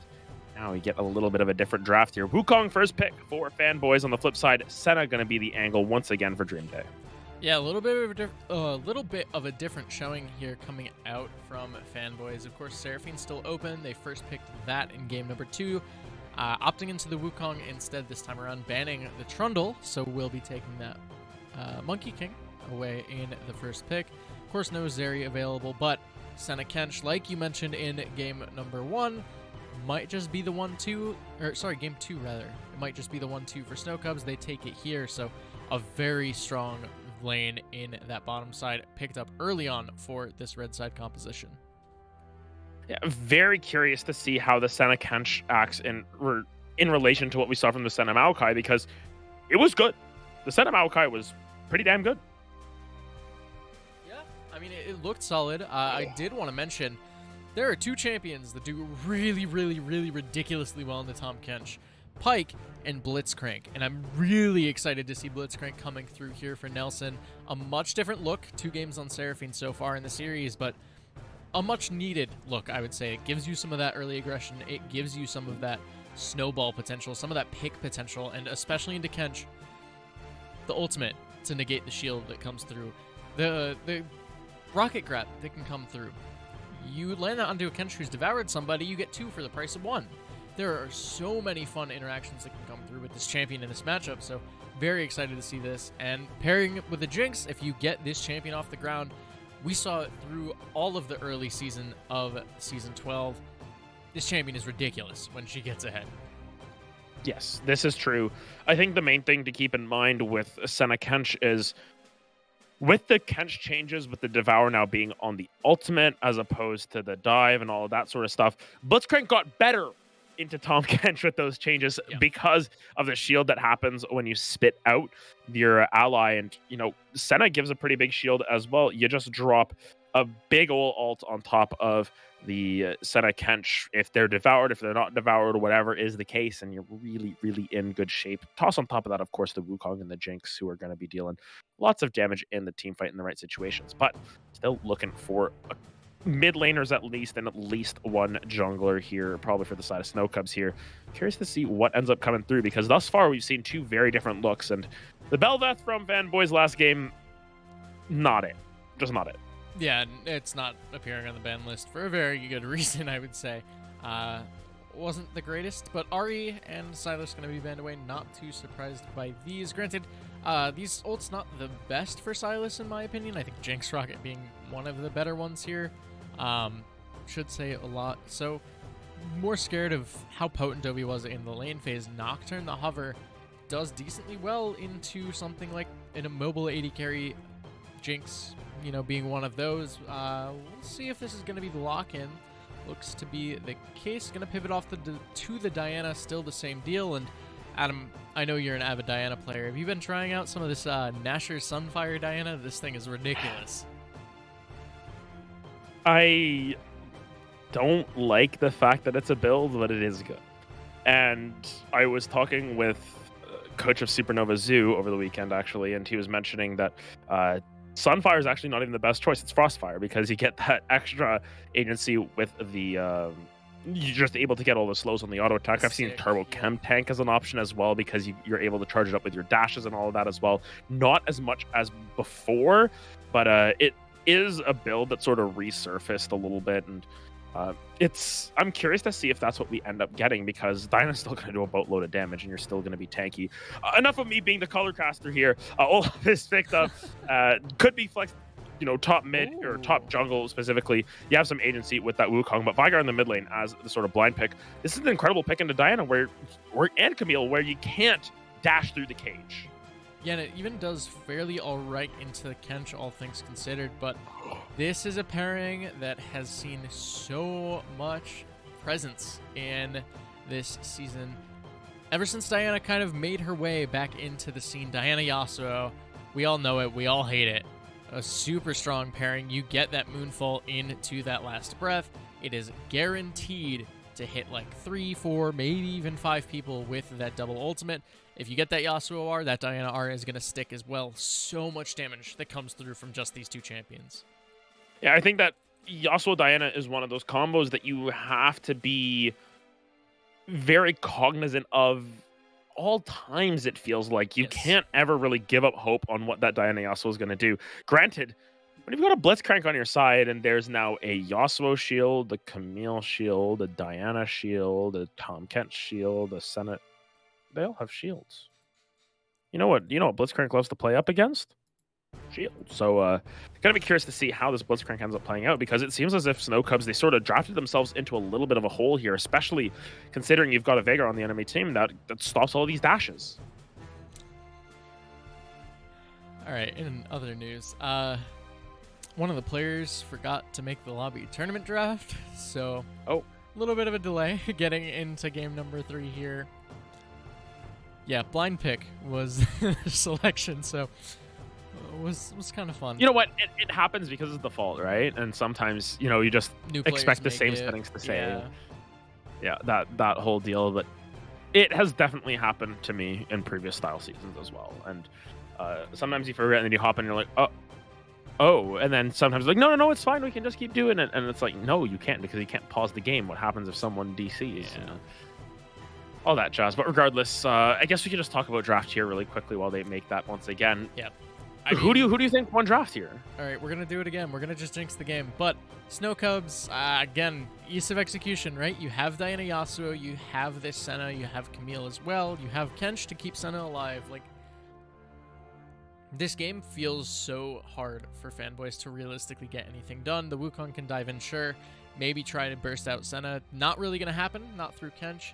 Blitz can hook Diana out of that ultimate, maybe, I would say, but it's still pretty tricky, and you've got to play for picks if you're on the side of Fanboys. That is the only way to realistically get things done. If that doesn't come through, Diana Yasuo just takes over this game. Yeah, I think there's a lot of agency that Diana Yasuo has, even in the worst of situations. If we see a proactive early game from Snow Cubs, their comp is going to snowball out of control, and I think that's going to ring true once again. But Fanboys here, keeping it a little bit more simple this time around. You don't have the sort of X factor of a Bel'Veth that can potentially win you or lose you the game in that sense as well. Present this time around, you've got to just go back to basics, especially after a loss like that. So I like what they've brought out here. Will it be enough? Yet to be determined, but I would say that if this game gets to 25-30 minutes, Fanboys are far and ahead favorites to win this game. I mean, you say that, but these games have not lasted more than 27 minutes. So it's been a very snowball-based affair, right? And I think this time around, Sunday mornings, going into something more aggressive, picking up the Olaf, potentially could be looking into, some cheesy things. Maybe some Ghost, maybe some Ignite, maybe some of both of those options would be kind of fun. It's not great outside of lane, so if you don't get an advantage, it feels really bad. But playing for that aggressive style, looking to try and get the better of a lane opponent that's bested them 2 games in a row now. And it says a lot. They're putting a lot of faith into this top lane, but my eyes are going to be peeled on Veigar. This matchup is not easy to play as the Yordle with... What is it? I had a point. I can't remember. I can't do the Veigar voice today, if that's what you're asking me to. Like, no, it's something like it's about his short jokes and the whole fact that he's like big ego, small person. But regardless, again, my eyes are going to be peeled in this bot lane, right? We see this aggression coming out from the Jinx Blitzcrank. Can do really well into Senna Kench. If it gets off the ground, could look to take over the game, but Diana Yasuo is going to be the name of the game, level 6 and onwards. Yeah, I think it's really about how this Senna Kench was able to survive the lane and how Diana also was able to transition those early to mid-game fights. But of course, now that we see these drafts in their full, seems like we're going to just see the Wukong in the jungle, Olaf in the top side against the Camille. Of course, we're just going to head to a short break here before we get into game number 3 between these two teams. 1 game apiece. As we said, we've got a series on our hands. Can't wait to see who wins this one. We'll be right back.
And welcome back, everyone, to Facebook versus Snapchat.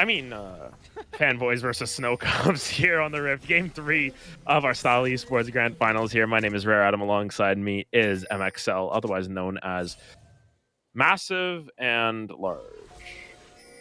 I don't entirely know what that was, but thank you, Adam. I think that's a compliment. Yeah, I mean, we were joking a little bit about how another league I cast for involves a lot of, companies, Facebook being one of them, now known as Meta. But every time I see FB, it's hard for me to not think Facebook right away as a result of that. So, Fanboys making it difficult for me, but Game 2 looked very difficult for them. I'm interested to see if they're going to be able to right the ship coming into game number 3. Yeah, and of course, you can see, very curious to see how these junglers actually end up pathing.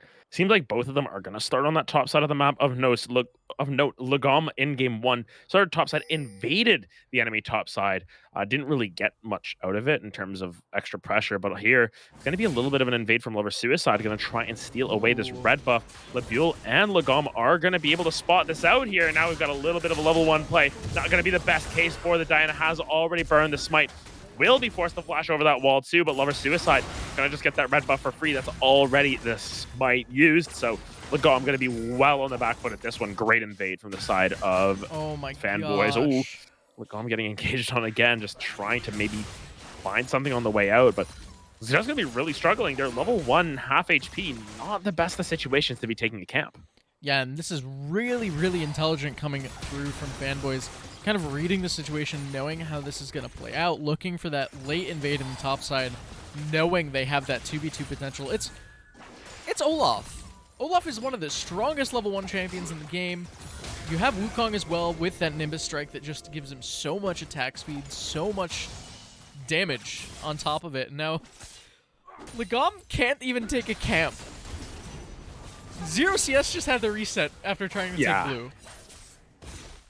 And look at where Lover Suicide's going. Right into the enemy jungle. Taking away the blue buff now, taking away the Gromp. This is a 4 buff coming through for the side of Lover Suicide. It's super unlikely that Lagom is going to be able to predict exactly which buff is next on the agenda for the Wukong, so can't really contest that one. This is an atrocious start to the game for this Diana, who, 0 CS, but level 1 of note. It's not like 0 CS, but, level 2.5 from the side of Dream Day here. Forcing the flash out from Looking For You here. Knock it up onto Lachul is Nelson. But as you can see, this is absolutely horrible in the jungle right now. Yeah, I'm trying to remember what jungler this happened to as another dive lands. Oh.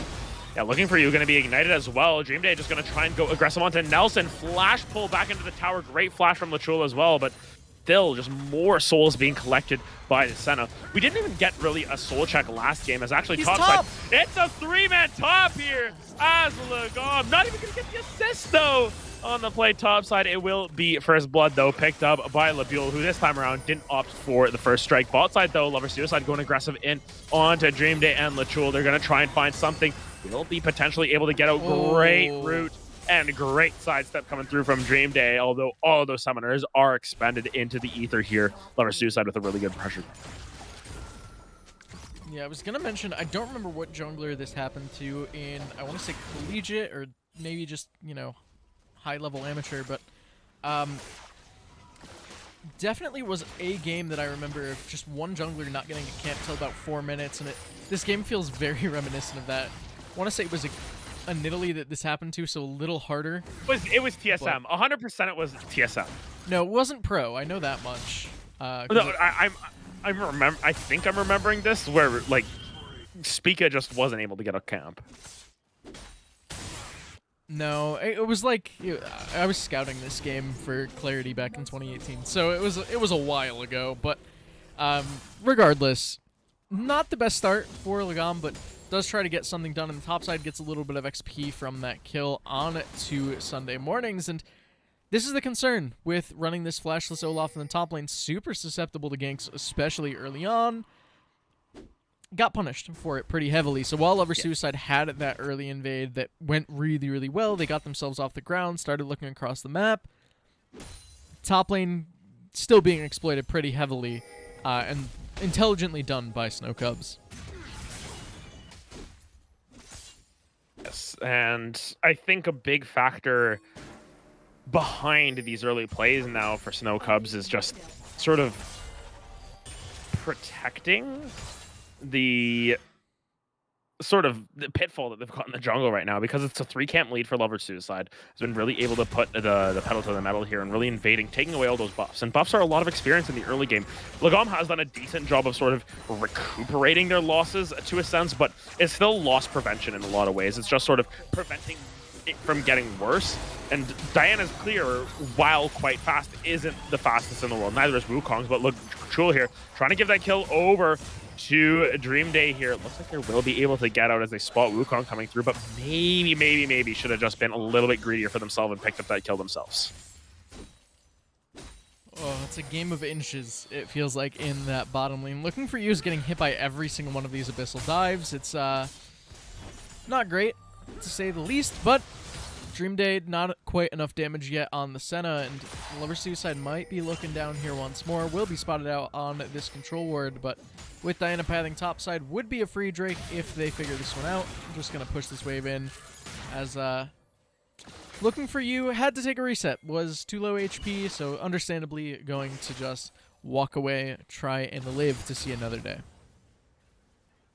And I think that at this point, it's going to be curious to see how Snow Cubs want to play out the rest of this game here. Nelson might actually able to find the pull here. Lover Suicide is behind enemy lines. The root's actually going to come down onto Lichul. No shield break quite yet. Will they be able to stay alive? Looking for You. Able to drop down enough auto attacks with the minigun to be able to collect it. I was just about to say they had a potential freeze going for them, but not quite the answer there, as Dovey in this mid lane going a little bit aggressive onto Napa Cabbage Fan.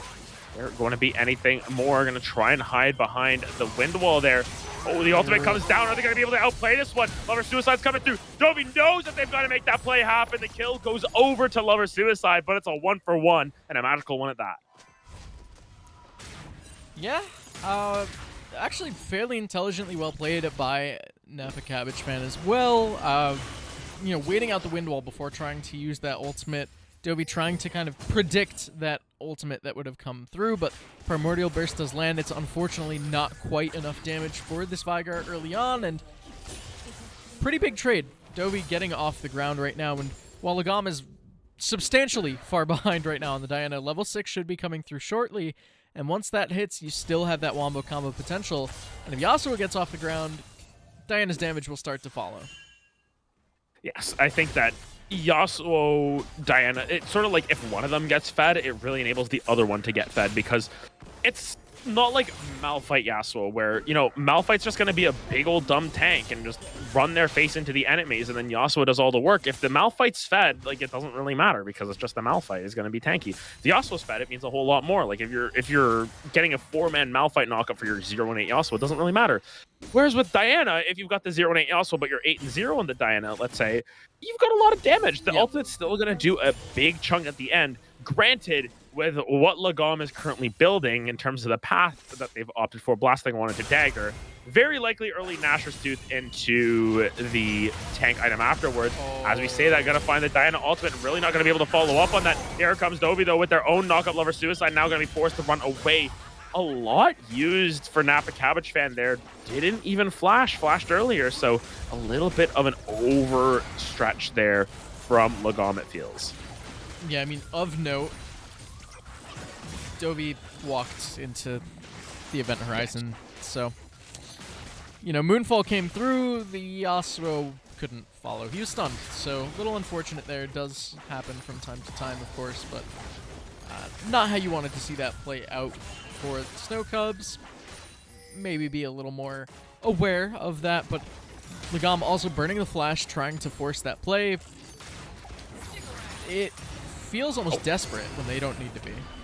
Yeah, but look at this. Looking for You is going to be knocked up there. Dream Day trying to follow up on this. Still has the doesn't have the Dawning Shadow available, actually. So Looking for You once again going to be able to escape just barely as Napa Cabbage Fan starting to rotate down. Of note here, Brennan, would you be so kind as to check on the Senna stacks for me? Oh, wait. It's tabbed out. Hold on. I'm totally a great producer. 40. It's already on 2 range upgrades, so. Yeah. Woo. So That's good. We didn't check it last game because the game sort of ended before it even mattered, but 40 stacks here on this Senna here from Dream Day. That's a good break point here. I think that getting 40 souls per 10 minutes is a really good sign of what's to come in the later stages, I want to say, which means that once you get to that stage where Senna's at 100, 120 stacks, she's really difficult to take down just because you're never in range of her. Yeah, I mean, this range gets ridiculous. I mean, even on the first upgrade, it feels oppressive in lane specifically. Now you're on the second, it's getting worse, and as you go on further and further, it can be tough to start shutting down. And especially if you see potentially something like, I don't know, a rapid fire come through for Dream Day. Just extra range, especially against Veigar, Olaf, and Wukong. It's going to feel very nice. Just being able to, have that safety, have that extra arm's reach. Yeah, and it sort of falls into, if I can hit them and they can't hit me, we can win the game. I mean, it's just unanswered damage. It's much like what Caitlyn likes to do in a lot of ways at this stage. So curious to see what the developments are from there. Jury is still out on how well this will scale into the later game, or if we even get to the later game. That's the real thing. Yeah, in this game, much slower in the early stage. Of course, we had, that early gank top coming out from Adobe. Legam got, to put it nicely, cyberbullied in the level 1 at the red buff, but outside of those two main plays, it's been kind of quiet across the Rift, so, might be similar to how Game 1 was. Maybe this is kind of Fanboy style coming back, and maybe Snow Cubs have not really found their momentum from game number 2 in this third game of the series. Maybe not, but still yet to be determined. Sunday Mornings is about to find out, though. He's in the precipice of that one. Gonna get locked down by the Hextech ultimatum. Lebuel coming all the way in. Look like there's gonna be an assist coming through for Legam once again, but it's the thought that counts. Also, Dawning Shadow was used on that top side.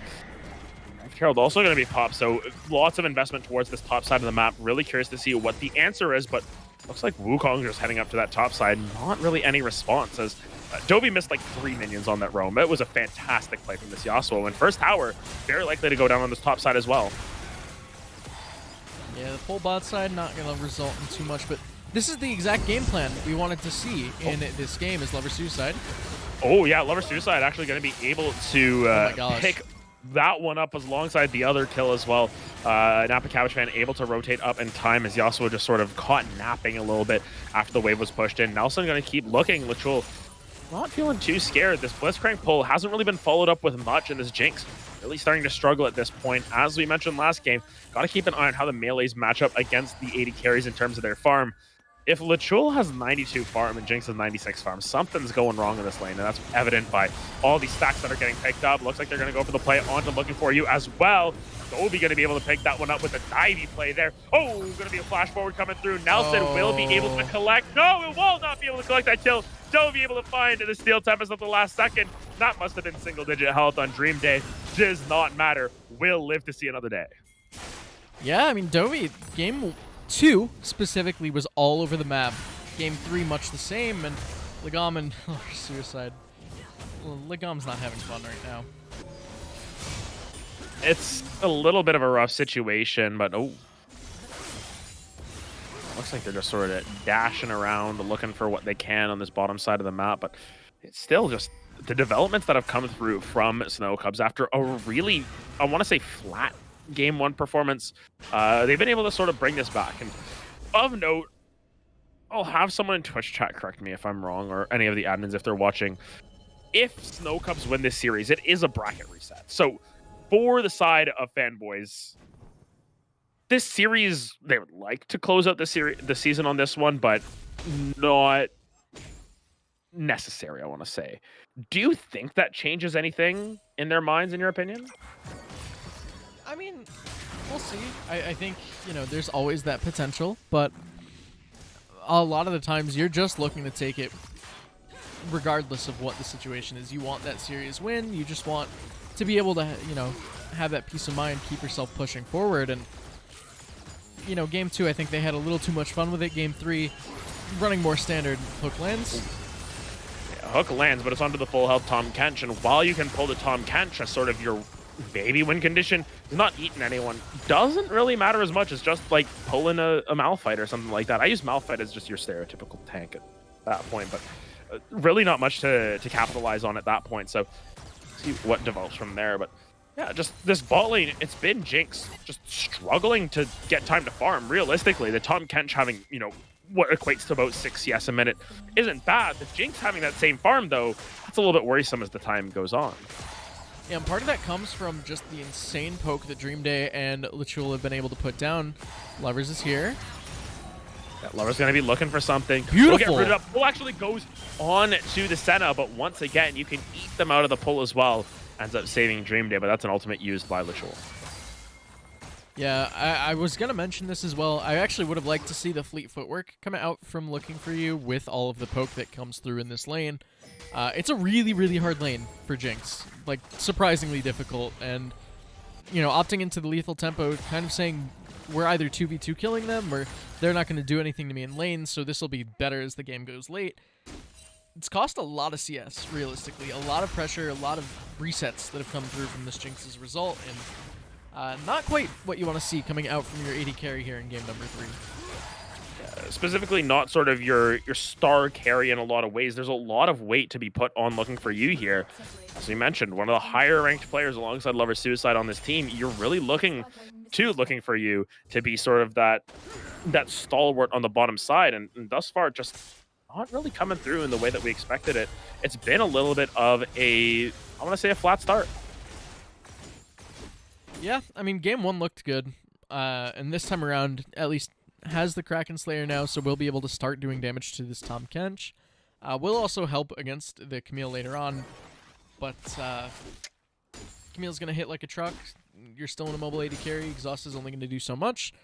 Game 2 also, the Jhin didn't look great, honestly, so might just only be comfortable with the Zeri. Would be a little concerning. Nelson's caught.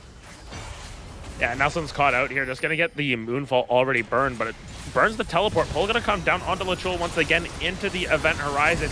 Dovey is here, but now no way out. Sunday Morning still going to find the kill onto Lechul. Getting spun on is Dovey. He's got to find a way out of here somehow. Not really going to be able to find anything. That's going to be the Primordial Burst finding another one, and all of a sudden 3 kills go in the way of Fanboys. Gotta catch myself there. You saying the other name at the beginning is now throwing me off for the rest of the game. Fanboys find 3. They're a fan of that play. They're going to even up the gold and find themselves a dragon as well.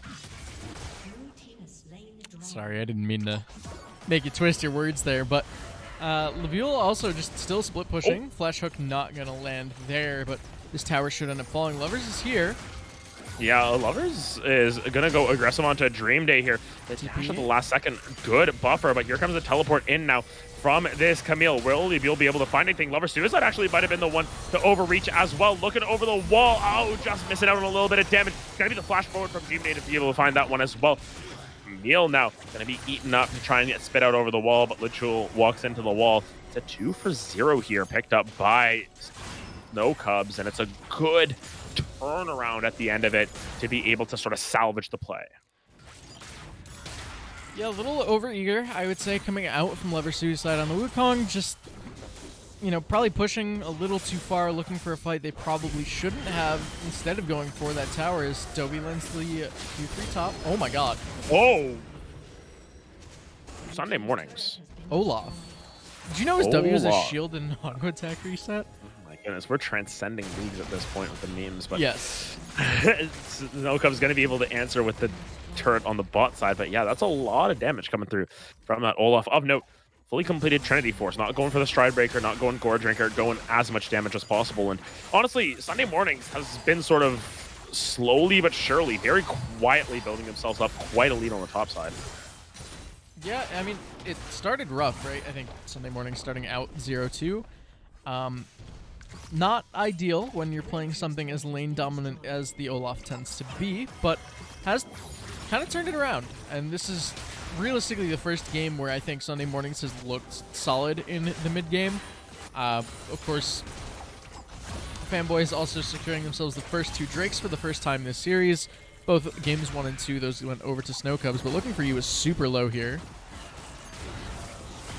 And yeah, it's a lot of members on the bottom side of the map. Yeah, I think that game one, sort of the score wasn't indicative of how well Sunday Mornings played. Realistically, if you looked at the damage graphs, the Akshan was having a really tough time and then just sort of got spoon-fed those kills. But this time it feels like Sunday Mornings is playing the game and actually doing well for themselves. And it's, I guess, a little bit disingenuous to put it in that way, but that's what seems to have happened. Sunday Mornings is finally able to play the game their way. They've got a level lead. They've got the 1v1 potential against the Yasuo. Very likely the same against Labule here on this Camille as well. And find the tower on the top side as well. While it took them a while to pick that one up, should be able to reset and pick up a death stance of their own now, unless Labule is able to collect it. Doesn't look like that'll be the case. Yeah, pretty big spike coming in there. Predator pop bot side, but Lagom finds Jinx mid. Yeah, Lagom is trying to bait this one out, but might have just baited themselves into a little bit of a rough situation. Two-man Moonfall going to come down, but Lagom is caught upstream without any sort of help. Going to be taken down by all of those rockets looking for you. Able to pick up their second kill of the game. Yeah, I mean, kind of big. Realistically, looking for you. We mentioned hasn't looked too comfortable. Almost has that second item completed, looking towards that Phantom Dancer. Really like seeing that coming out this game. But, you know, Jinx gets off the ground. It can be kind of rough. And, oh my gosh, wait, I just saw Lagom went second item. Zanya's. Okay. Yes. I mean, honestly, I don't hate it. I think especially with the sort of rough performance that they've had thus far, they just need that safety. I suppose the next item that we're going to see is one of those tank mythics that we've been talking about. Which one it is yet to be determined, but Lagom has had a rough go of things. I think that much is clear. It's been a little bit of an uphill slide for Lagom thus far. I mean, for what it's worth, has caught back up in farm, only down just a camp at this point, which, after how awful that early game was, where, you know, you lose both your buffs. Yeah. It's more so the fact that they're 0-3 that I want to play. Yeah, I agree with you. I'm silver linings, right? You've got to, you know, take the small advantages where you can. Sunday Mornings not having fun here, though.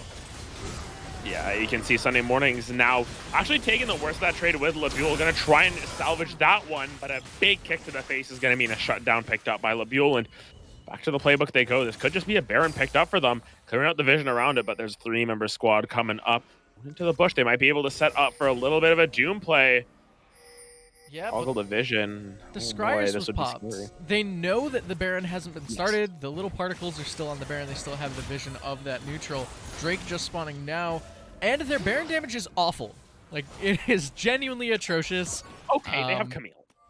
Sure. And they're going to start it now. Yasuo's kind of going to help with that. It looks like it's going to be the call to start. That's not atrocious Baron damage. It's better than if they had Jhin, for sure, but with them showing up, they're too scared to commit. Yeah, and in the meanwhile, they're going to lose their dragon, which is, you know, oh my goodness. Yeah, I saw that Super Mega Death Rocket Dream Day just forced way back, and just a little bit of a missed execution there. They tried to bait it out, but in the end, they lose mid-tier 2. They lose the dragon as well, and just ends up being sort of a net negative for the side of Snow Cubs. They get the shot down onto Olaf and then do nothing. Yeah, and it's just a really good read from the Fanboys as well. They're, you know, able to say, okay, we know we can just send one to Drake. They're going to be too scared to actually commit to the Baron. And, okay, their Baron damage is a little better than I was giving them credit for, sure, but it's still pretty bad. Like, they're not able to just shred through it right away. They can't quite pull that trigger and start it up, take it right away. And as a result, the poke comes down from the Jinx from the Vigar. The threat of potentially that hook coming out from the Blitzcrank over the wall, getting the pick, and then turning that fight into a 4v4 or a 3v4 even. Just too much to realistically commit. So really well played from the Fanboys, and a decent idea, I would say, coming out for the Snow Cubs. It's the thought that counts, right? Yeah. And of note here, Lagom not going to go for the tank mythic. That's Amptome picked up. I think at best in terms of beefy mythics, it's going to be the Riftmaker. Very likely just going to be going for something like that Rocket Belt or Night Harvester at this point. Of note, Night Harvester did technically get buffed recently, so it's a slightly more viable item, but I think for the most part, you just like that extra movement that you're able to get from the rocket belt. We'll see what Lagom opts to go for.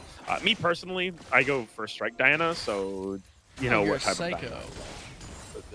I mean, my win rate's not bad on Diana, I think. Regardless. MxL walking forward aggressively here, going to try and find that on to looking for you. The Jinx sort of just getting outplayed by the Tom Kench there, who walks at them and licks them a whole bunch of times. But actually might be in a little bit of trouble. The most devious of licks, not going to be able to get out of this one. Napa Cabbage Fan able to pick up another one. LaBeoul now forced way back. Great pull onto Lagom. Unable to drop that Moonfall yet either. Just going to be taken down right out of the stasis. The double kill picked up, and all of a sudden, Fanboys feeling real good about their Baron chances. Well, it's actually Riftmaker Diana, so... Oh. Neat. Okay. Anyway, yeah, I mean, this is kind of the big aspect of this game, I think is the best way to phrase it. That level 1, just setting this Diana so far behind early on. She has yet to find her way back into this game. Sure, the farm is even, but Lagom has not had an impact, realistically. It feels not to the same extent of Lover's Suicide's Belveth in Game 2, but kind of in that same vein, right? Like, slightly better, but not really doing a whole lot right now, and they haven't had that wombo setup that they need. Looking for you, no flash available, could potentially be the window to look for in this next fight, but that's a pretty free Baron, all things considered, for the Fanboys. I think that we're going to have to see the Snow Cubs just sort of find a big play somewhere, somehow. Oh, no. That's not a great play. Lagom is going to be taken down once again, caught out. Actually just didn't complete the Leeching Leer, still sort of deciding what they want to get at this point in the game. I mean, I still think that Leeching Leer says a lot. It says you're still going to be building into the Riftmaker. Did opt into the more bursty option instead of the Omnivamp, so not entirely against it when you're just needing as much damage as you can get right now on this Diana, but it's tough. Yes, and as you can see, just losing the inhibitor, sort of letting the game slip through their hands, and 28 minutes into this one, Fanboys haven't had as fast-paced of a game, haven't had as dominant of a performance as Game 1, but for sure, they're definitely in their element here and looking to just take this series and take the season as a whole. Yeah, I mean, looking strong here in Game 3, of course. Regardless of this result, will be pushed into a Game 4. Second inhibitor is under threat, and it should just be a free soul as a result of all of this pressure. However, LaBeoul, split pushing. Yep. I haven't really looked at the map, and that might just be virtue of me as a League player as opposed to me as a caster. But yeah, just split pushing that entire time. Not really caring, just trying to find any sort of advantages for themselves. Monday morning or Sunday morning is going to be able to make that into a Monday morning and make it a little bit rough for them to continue that push. And yeah, silver lining though, as you said, Cloud Soul. Not the most impactful soul. Really helpful for Olaf and for Wukong, not so helpful for the rest. I was about to say, those two in particular, it feels really broken on, but I don't know. I think it still feels fine on Blitz. It feels fine on Vygar. Jinx, little less fine. She's not really using her ult in fights too frequently, but, you know, that little burst of move speed, even for something like that little Yordle with a hat, it can be pretty good. All things considered, you pop the R, it doesn't even have to hit anyone. You just cast it and you run away. If you get dove on, if you get jumped on, that could be a decent look. Lagom, I don't know if you want this 1v... Oh, okay, now you do. Oh my gosh. Yeah, you can just see how much damage is coming down Sunday mornings, though. Going to be forced way back. Surprisingly enough, everyone is staying alive from the side of Snow Cubs. Granted, it's a 3v5 situation, and Dovi's the one who took a lot of damage on the back end of it. Now you can see Lover Suicide just going in aggressively. Lagom not really wanting to commit too much quite yet. There's not much to commit at that point. With another tower picked up on the top side as the slow burn continues from Fanboys. Yeah, Abyssal Dive not going to land either. It's just going to be a bit of an aggressive play forward from LaBeoul. You can see LaBeoul trying to find an angle from the side as well, but everyone's just a little bit too Rocket gonna take down MxL as well. Then to the middle of the fight goes Jovi, though, will be taken down. Jinx is starting to get excited here. The triple kill already picked up. We'll see if there's more in the tank. It's gonna be a quadra kill. Scumbag Olaf gonna take away the last kill with a strike and looking for you. Yep, right into the fountain you go. But it does not matter. Fanboys gonna be taken down. A scrappy game 3, and they're on series point. Yeah, taking game number 3. Once again, in a convincing fashion, hit that 31-minute mark, like you were saying at the start of this one, Adam. But of note, still got to win one more. There's still one more game left. First to 3 in these best of 5, so very excited to see. Got 1 or 2 more games left. Yeah, I'm very curious to see how the rest of the series is going to turn out, but I think that we are going to head to a break here before Game 4 draft. Go anywhere though. This is match point here available for Fanboys. We'll see if they're able to close out the series.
And welcome back, everyone, to more Style Esports action. Game 4 of our grand finals between Fanboys and Snow Cubs.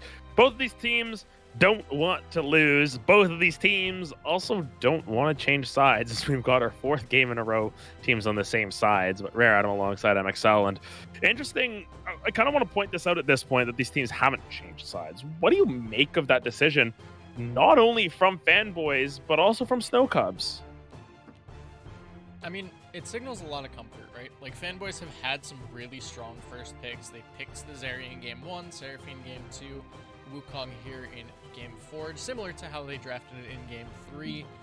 So they've had this priority. They've wanted these kind of power picks in the meta right now. Snow Cubs, they've saved their counter picks for some really fun champs, right? We saw Adobe on the Silas in Game number 2. Game 3, I'm trying to actually myself back. I have these draft links, and I just, think I keep them open. They countered the Senna Tom Kench with the Blitzcrank. That was the big thing.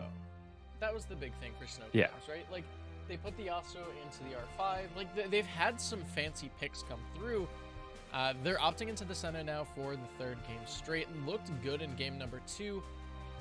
Game 3, the lane phase looked good, and just couldn't quite carry the rest of the team going forward, so interested to see if they'll pair it with the Kench once more, or if they're going to kind of shake things up a little bit here in Game number 4. Backs against the wall, of course.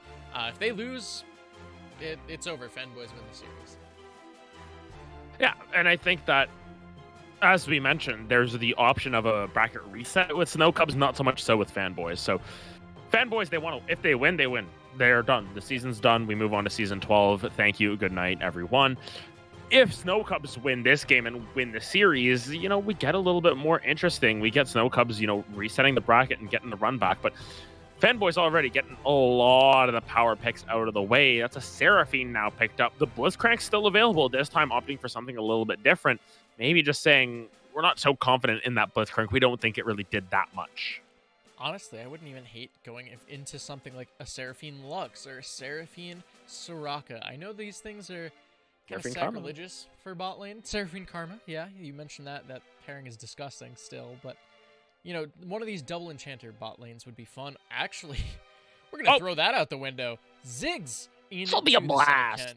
Oh, save it for the Vigar. Your Vigar is better. Well, my voice is also just destroyed, but, it will be a blast here. Ziggs Seraphine going to be the option, and it's a lot of AP. You know what? You don't need to draft any other AP sources at this point.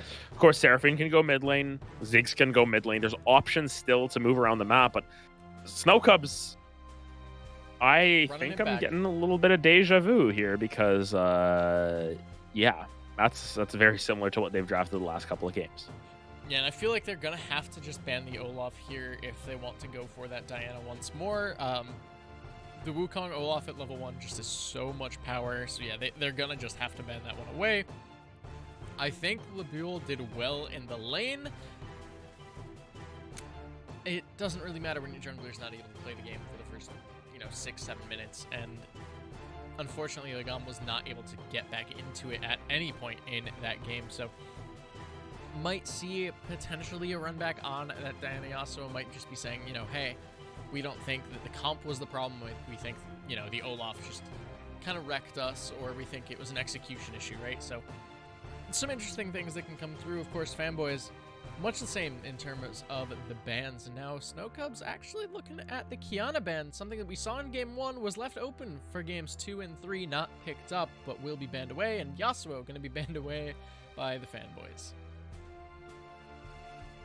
I think that some of these bans are making a lot of sense. I mean, realistically, the one shining light last game was that Yasuo in the mid lane from Adobe, but this time around, oh boy, you mentioned that how I like Diana. I also play a lot of Nunu. This champion is just, it's a champion. It's a champion of League of Legends. We'll put it that way. I don't know how I feel about it. I think it's really... really bad here, but we'll have to see. Ahri also going to be picked up here, so, doubling down on that AP. Now you're running with what looks to be Wukong as a solo AD threat, which isn't great, in my opinion. I actually would almost like to see something kind of like a Gnar in terms of, getting you some kind of bruisery top laner that can kind of team fight. Darius kind of fits that role. It gives you a little bit better lane pressure as well. Of course, a little harder to execute, I would say, than something like the Gnar, but could it be a spicy pick? And that's going to be the lock-in. So at least giving you a little more AD, that kind of bruiser-esque playstyle that I think Fanboys desperately needed to round out this draft. Oh my god, she's here. Of course, this is a pick that MxL, which stands for Morgana X LeBlanc, is very excited about. It doesn't actually stand for that. LeBlanc is my favorite mid laner, for the record. I love fit in champion. whatever M champions and L champions work in that sense. But LeBlanc is a really interesting pickup because Ari LeBlanc, this is just a throwback to like Season 4, Season 5. It's an OG mid lane matchup, and interesting to see it back on the docket here. Walk me through what you expect out of this matchup specifically. It's actually fairly tough for LeBlanc, all things considered. The distortion is really, really, really telegraphed, and anyone with like decent to really good reaction time, which is not me for the record, playing Ari will be able to hit that charm, get a decent damage return back. If you're able to kind of, be a little cheeky, maybe land one of your chains, then throw that Sigil of Malice down, you just proc it off of that. Your distortion feels like it should just be used as a disengage tool or kind of a wave clear safety tool more than anything. If the charm's down, okay, all in, go for it, use that as aggressively as possible, but it feels slightly Ari favored early. My eyes are going to be on where the roams come out, how that Spirit Rush is utilized, and even which mimics we see come out. Mimic Sigil of Malice, pretty good in terms of the damage department. QR into a chain does a lot of damage. QR into a W does a lot of damage. Even just QR itself, or RQ with extra, it's damage. It's guaranteed damage. It feels really good. Yeah, I think it's a little more of a skill matchup than I'm giving it credit for, but slightly Ari favored in my opinion. And we'll have to see how the matchup works out. Of course, up on that top side, Sunday mornings, we talked about how he's been sort of this weak side warrior in games 2 and 3 and doing a better job at it. Darius is not a weak side champion at all, and it's a champion that a little bit divisive in the meta right now in terms of how useful Darius actually is. Opinions. Well, all right, you say games 2 and 3. He picked Olaf last game, so I'm not going to call Olaf a weak side top laner. Yeah. But did do well after falling behind early on. So, games 1 and 2 were less than ideal. The Akshan into the Gwen matchup just kind of got steamrolled. The KDA looks fine, but again, I mentioned this earlier in the night. Feels like a byproduct of just picking up some last hits, picking up some, fortunate kills more than anything. This time around, playing more of the bruiser style, looked pretty comfortable on that mid-game Olaf. Interested to see if, maybe there's a window you get these level 1, level 2 kills onto a Camille, get something cheeky, get yourself snowballing, and if you get off the ground as Darius, I mean, we've all experienced it, not going to be a fun time for anyone else in the game. Yeah, Darius, one of those champions that can snowball out of control. Final thing before we go to the break, though, draft-wise, who won? Looking at the side of Fanboys, lots of AP on their sides. It's a pretty easy itemization standpoint, but on the flip side, I want to say almost a little bit of a lack of damage in some ways. A very slow damage on some champions and very limited fast damage on other champions. Who do you think is going to take this game 4? Well, I'm 0 for 3 so far tonight, so might be a curse for me to give you an actual prediction here, but I think in terms of the damage front, I agree with you. I think Fanboys is more well-rounded in terms of their damage composition. I kind of just want to see LeBlanc win. I just really like this champ. She's really fun. Not great into this comp, but maybe Dovey can make miracles work like Game 2 Silas did as well. Yeah, we'll have to find out how this plays out, but LeBlanc as the X factor this time around, as well as the Darius on the opposite side. We'll see if Fanboys are able to clear this series up in 4, or we'll play the budget silver scrapes that'll totally not get DMCA'd with the Snow Cubs win. We'll be right back.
Welcome back to Style Esports. Game number 4 between Fanboys and Snow Cubs. RareAdam and MxL on the mic here as we get an interesting game 4 here. Snow Cubs on the back foot here, pulling out the Nunu and going for the level 1 strat. The tried and true, the big old snowball coming in onto Lover's Suicide lands. They're going to go for the hookshot wall dive. It's going to land onto the clone. Lover's Suicide was first to take that first. Flash chain going to come down. The ethereal chain will land, and that's going to be first blood picked up. Welcome to the cast, MxL. How you feel for this game 4? Well, we talked about this before, right? Game 1, slow. Fanboys took a convincing win. Game 2, really fast. Snow Cubs win. Game 3, slow. Same result as Game 1. So what happens in Game 4? Of course, Snow Cubs, level 1 shenanigans. Biggest snowball ever comes through. It's a kill. It's a free kill. Dream Day doesn't get an assist, but everyone else on the team does. Labule running the Ignite on the Camille gets the first blood, gets the extra Ruby Crystal as well. And now, Sunday mornings, fighting an uphill battle, and not even his fault for this one. And you can see good timing on Logom to just roll that snowball in right away. We'll see what ends up happening with that first blood, though, because it is on Labule. A very important member. Has Ignite Flash in this lane. Yes. One point of contention that I don't know if it was yeah, I think it was you, MxL. We were talking about this, that it feels so bad when one side of a matchup takes like Ignite and the other one doesn't, because then you're like missing out on your own kill pressure or whatever. Ghost versus Ignite, I think, is sort of similar to that, because Ghost sort of acts like an Ignite for it adds an extra couple of auto attacks for Darius in that sense. Well, yeah, with Darius Bleed, it's an Ignite in itself, realistically. Granted, I think it's a physical damage thing, so not exactly the same, and it doesn't, give you heal reduction. But regardless, the point is it does do that damage over time. It's a lot of damage over time. It can be pretty tricky to deal with if you're not prepped for it, as, yeah, this top lane skirmishing. Labule's actually kind of doing well. Yeah, Labule's doing well because of the extra Ruby Crystal damage. Granted, this bleed is going to do a lot. The Ignite can still come through. Hookshot wall dive going to come down. Is there enough damage to come through from Labule? Going to flash away. Will the bleed take down? Doesn't look to be the case. Labule finds another one, and this Camille is flying. And honestly, Sunday morning should have just flashed that hookshot, right? If you're able to do that, you easily win that trade. You're not going to get stunned up. Camille, I think, still gets the bonus attack speed from going towards a champion, but regardless, like, it's just an extra auto attack that was the difference that could have come through for Sunday morning. Snowball comes through bot. Yeah, Snowball comes through, can't be slowed, as unfortunately the beat drop not going to be true, and Dream Day finds another one. Snow Cubs are going to win this game, aren't they? I mean, if Game 2 is an indicator, yes, right? Like, this feels very similar to how Game 2 was in comparison to Games 1 and 3. Interesting interaction there that I didn't even think about, but Seraphine's E, in order to root, it doesn't have to hit twice. It has to hit a target that's slowed. Nunu can't be slowed during his W, so actually Seraphine just gets rolled, literally, by this Yes. Nunu. Really funny is Lover Suicide's up the top side, chains mid. Oh. Yeah, Toby going for the play as well, but taking a lot of damage from that Orb of Deception as well. Camille able to escape from the play as well. Just overall, a lot of action. It's all going the way of Snow Cubs here. Yeah, I mean, it's kind of what you want to see right now for Snow Cubs. We said, their key to winning their games, to winning their series, is on the backs of these early aggressive games. Is Labule. Oh my goodness, look at the damage coming down. Sunday mornings might go down. Oh, a great play, though, on the back end by Lover Suicide. Sunday mornings going to be forced to use that flash out, though. So shutdown comes through. Of note, Labule has 9 CS. So that's a little bit interesting to see. But, this game has just been going crazy, as actually Lagom comes to the top side, rolls a big old snowball, and then gets out. Lover Suicide looking for a little bit more, but the Nunu will be able to escape. Fighting bot side as well, just, aggressive spells being traded back and forth. You mentioned the CS thing, top side, sure. My focus still, Sunday mornings, actually canceling the auto attack with the W instead of resetting the auto attack timer with it made it look hairier than it probably should have been. Realistically, a few micro misplays so far, I think, in this lane, and the nerves might be getting to this player up in the top side. Labule 2-1 on the Camille right now, feeling good. But Lover Suicide, you know, after dying for that first blood, picking a kill back up, getting off the ground once more on the Wukong. And I think that this Wukong is one of those picks that is so pivotal, you know, despite giving up first blood, didn't really lose any tempo off of it. Actually, it's a banned word. Didn't lose any temperature off of it, but you know, still able to clear through the jungle as quickly as possible. I'm very curious to see how the next phase is. Oh my goodness, Dovey just flashing back in. Will they be able to find the solo kill? Charmed under the tower, but it won't matter. Dovey with the big plays and finds a solo kill in the mid lane. I guess we can mark that one off the bingo sheet. Flashing randomly from Dovey, it seemed like, but knowing the limits of this champion, finds the chains, finds the mark, finds the kill, knows without that Spirit Rush, Ahri is super susceptible to those types of early plays and gets a huge advantage in the mid lane as a result. I love LeBlanc. So much fun. Love seeing this champion. LeBlanc is one of those champions that's just big skill expression. You know, it's... I don't know if I get fanned for this. It's a big champ. It's a big champ. You just you drop it down on them and you say, you know what, I'm doing this. Yeah, I mean, I can't tell if you're memeing on skill expression point. There's actually a lot that goes into, you know, what makes a LeBlanc look good. This is why, like, when people mention things like Faker's LeBlanc specifically, you pay attention to, you know, how he's using the passive, how he's using the distortions, how he's dancing around fights and making fools out of entire teams of champions. It's a lot. There is a lot that this champion can do, and especially with the lead, when you're looking at, you know, Napa Cabbage fan rushing Merc Treads. Like, this says a lot about the respect that has to be paid towards this champ, especially when she has an early lead. Yeah, and I think that, you know, Napa Cabbage fan has found ways to get leads in their own right, but in this game thus far, you know, look at it. It's Merc Treads rush on the Ahri. That's not how you get a lead. You know, that's how you prevent yourself from losing a lead, if anything. Yeah. Dovey already picking that one up. But, you know, this game's still feeling really close. It is early on into this one. This kill advantage that they've got to translate that into more. This is a good play. Nunu does so well at taking down these objectives, so just going to collect that. Yeah, dive though here top. Yeah, dive on the top side here. Look like it's going to be 2 impact, but Lover Suicide taking a whole bunch of damage as well as Labule hitting that level 6 as well. Has the agency, but to potentially turn this one back around into Lover Suicide. You can see there is an Ahri in the area. Dovey just trying to land the chains there. Ethereal chains will land once again. Will back out though after the electrocute proc, and Labule will just keep himself alive. Yeah, a little interesting. I think they were looking to try and force that play with Labule still being level 5. Did take 6, so a little scary. Not this. Oh my goodness, Lagom gonna hand that one up. Give the alley-oop over to Dream Day in the bush.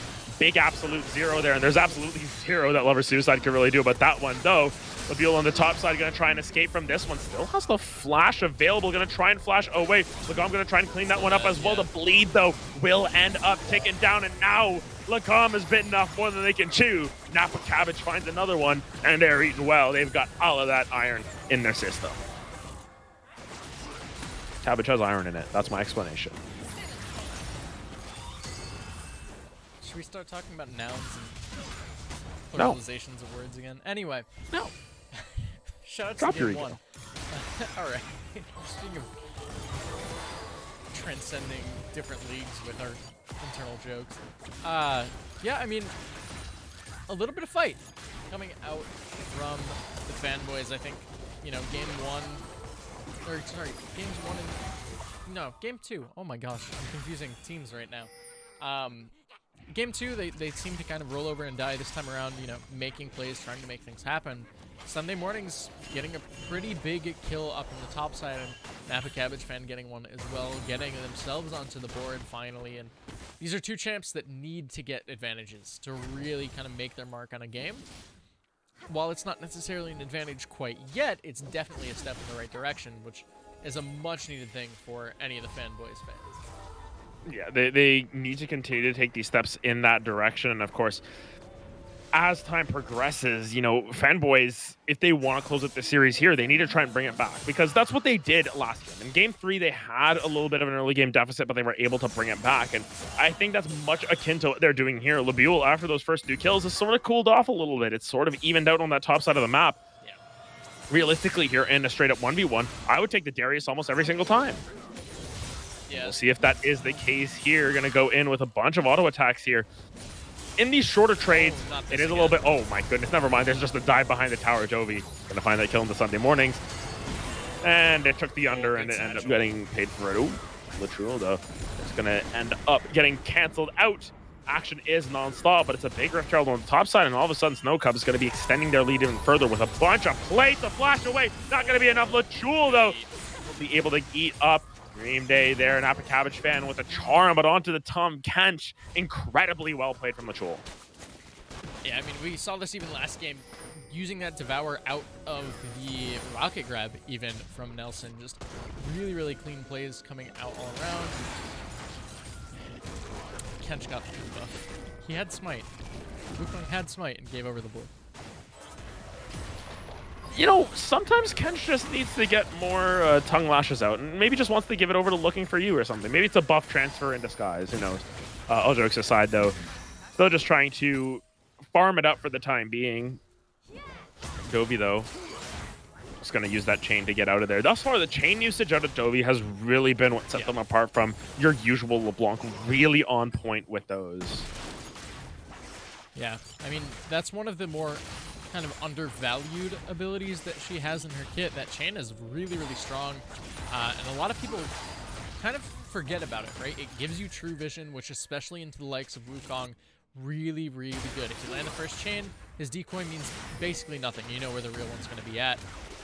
You find a second chain maybe as well. That's a lot of CC that can come down on top of it. There's a lot of different kind of combinations that can come through, and a lot of it is, you know, how well you utilize that chain, how well you're able to land it. Dovi getting charmed up, but still doing fine in this matchup. Actually went CDR boots. Neat. Yeah, I went for the Ionian Boots of Lucidity, maybe just trying to continue the snowball here. Looking For You is looking for a way out of here. But as you can see, there's a big ol' Lagom rolling down the big ol' slime ball. Able to find another kill here for Dream Day. 3-0 on the Senna. This is definitely what the Senna wanted. Yeah. Oh my gosh. Neil top lane, though, it's... Ooh, yeah, Sunday mornings is in a little bit of a pickle now. In the whole jar, one could say. We're going to be able to collect that one up as Sunday mornings takes another L on the board. But no charm is going to land there as Napa Cabbage, and one last charge will chase down anyone here, and it's just been a slow... I don't want to say a slow burn, a pretty fast burn coming through as Snow Cubs, once again, able to right their ship and continue to have a stranglehold on their lead. Yeah, I mean, you mentioned Sunday mornings probably being the better champion in the side lane 1v1, but when Camille gets Sunderer, it's really, really difficult to shut her down, and especially when you don't even have a mythic yourself. Lubule's going to have a field day for a little bit in this lane. We saw it there. Takes no damage, deals a ton of it, heals through any damage that Darius is actually able to put out, and can't quite get that Noxian Guillotine as a result, so... little unfortunate up in that top side. Camille just taking over the side lane right now.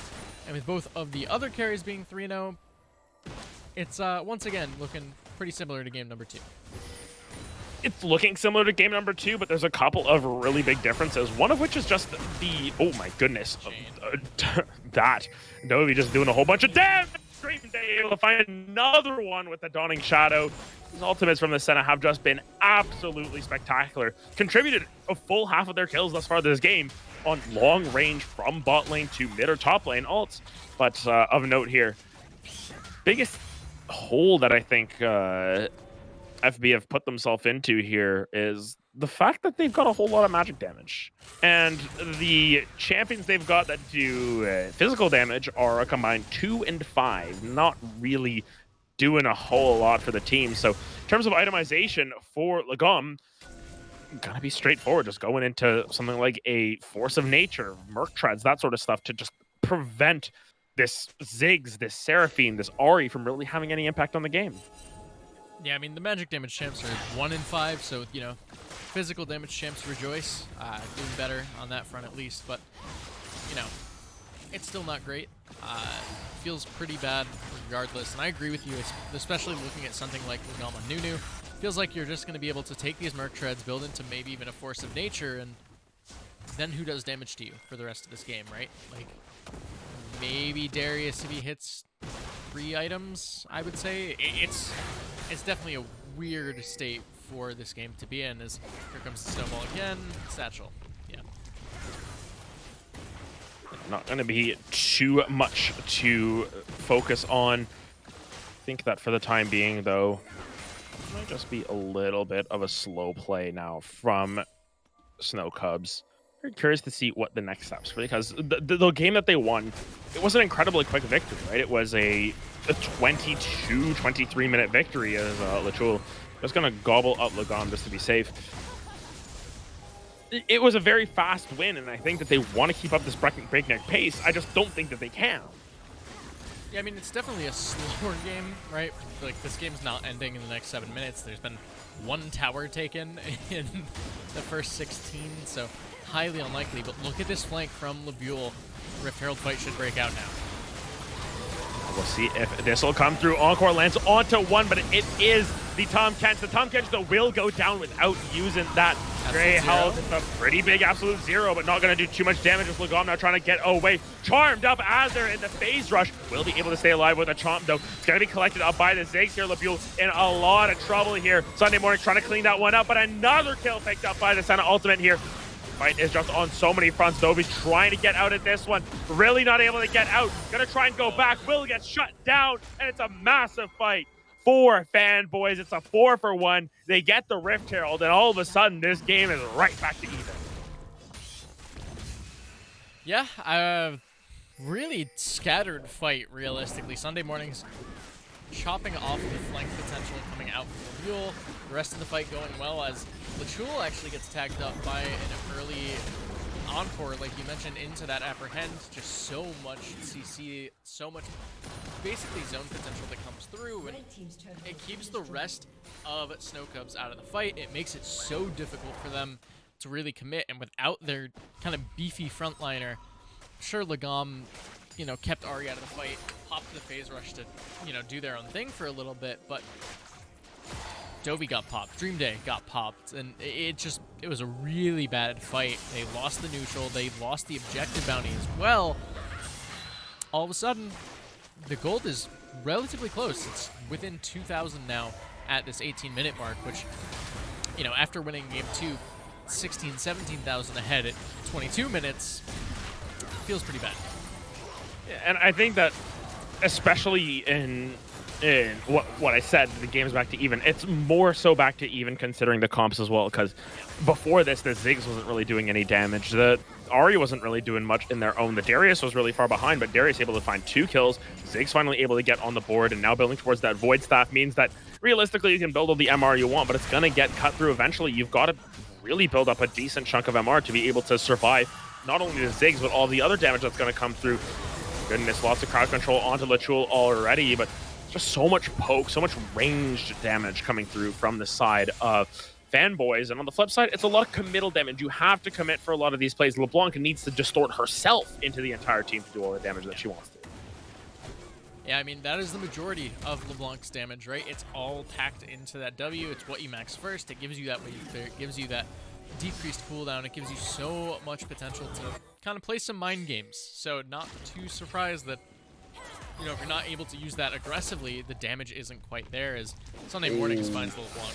Yeah, Sunday Mornings has found out the LeBlanc here. Oh my goodness, Dovi just taking so much damage, but Sunday Mornings down a little bit of trouble looking for the dunk. Will not be able to find it, as will be able to find a kill for themselves. Now the rest of the fight is starting to erupt. Dream Day going to be taking down, looking for you as the fight continues. Dream Day now exhausted, forced to back out. Look at the damage taken by Nelson. Dovi finds another kill for themselves. Lachul has eaten up the Senna here. It's a lover suicide going in for it. Will be able to find 1 onto the Tom Kench, but that's going to be all she wrote for them. Napa Cabbage Fan is trying to run away from Lagom. Oh my goodness, it's going to be enough with the W to find a kill on Adobe.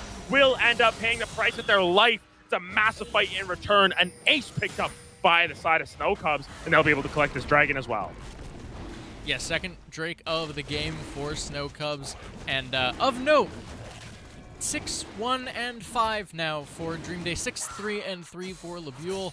It looked like Sunday Mornings had the flank, but couldn't quite get that execute off. Just greeted for what looked like one more auto. Wasn't quite able to clean up the kill onto Dovey. Didn't get the resets, didn't get the healing, and as a result, didn't get the fight. So back and forth here in game number 4. Much, much different than what we've seen in the first 3 games of this series. And you can see just continuing the fight, Nelson not feeling too happy about that one. Might have expected the Camille to not be there, but unfortunately, Camille was there. He called that Mandela effect for Nelson.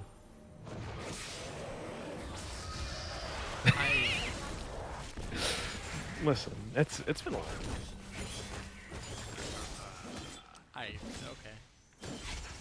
Okay. Man, you know what? Fried, man. We're in game 4 form. Like, this doesn't happen very often on a cast. You know, most casters used to best of 3s. Normally, game 3 is when it gets wacky and wild, and it only gets worse as the night progresses. If we get to a game 5, I'm so sorry. If we get to a game 5, I don't think I'll be able to speak tomorrow, but that's beside the point at this point. It's all about what is in front of us. Interesting to note, look at the build coming through from Dream Day. Eclipse, Hex Drinker, Merc Treads. Senna's not going to be taking a whole lot of damage from these poke champions in the Ziggs, in the Seraphine, in the Ahri. She's going to be able to shrug that off, and honestly, I don't mind these itemizations because realistically, Tahm Kench is going to be the safety net when it comes to the Darius and the Wukong. For the rest of it, Senna needs to either dodge away from it or be able to survive. Oh my goodness, the damage coming down from Labule. Big dunk coming down. Going to be able to find it. Will get charmed up, though. It's going to be a 1-for-1. A lot of big cooldowns used. Of note, though, that's a teleport from Ahri. Meanwhile, for Suicide, might have just committed to that one as well. A little bit too deep. Cyclone will help to get out, but Tahm Kench going over the wall. Lechul going to get charmed up. Pop a shield on to Nelson here. Big Absolute Zero, though, not going to end up finding anyone. Well, they wrote for now, and Baron might be on the agenda. Doesn't look like they're going to commit to it, as you can see on the bottom side of the map. Ahri's on a pretty big split push journey, as is Dovey on the top side. Yeah, Dovey able to secure that tier 2 rather, up in the top lane. So, you know, now it's 6 towers taken. Of course, game's starting to kind of slow down a little bit. No, not slow down, but stall out, I think is a better phrase. We're hitting now the 23-minute mark, so not quite game number 2's finishing time, of course, but could be a lot closer than we were initially expecting. Chain barely doesn't land. You know, it's Dovey just really, really looking for as much damage as possible onto the Ziggs. Just trying to take them out of the fight before it even starts, because that's a really big member. You know, if you can take the Ziggs out of the fight, a lot of poke damage, a lot of zone control is just gone. There's a reason why Ziggs has sort of stuck around in the meta from the bot lane, just because levels aren't as important, but you do a lot of damage. As time goes on, Ziggs is really, really good to just starting a fight out by chunking everyone to half HP or closing out a fight with a triple kill on that Mega Inferno Bomb. Just about whether they can actually pull it off, and killing the Ziggs means that threat isn't there. Yeah, I mean, we'll have to see. Also, I will say I'm a big fan of Moonstone Seraphine this game. The other option, never mind. Yeah, you can see on the bottom side, Sunday Mornings is going to be, gone from the map. That's a pretty big pick. Yeah, I mean, you know, it's been up and down this game for Sunday Mornings. A little all over the place on the Darius. The snowball, I think, landed kind of funny there. But, yeah, I mean, Moonstone's a decent option here, I think, for Nelson. I think it's probably the best option. Shurelia's is a choice as well. Mandate is bad. Please don't run that.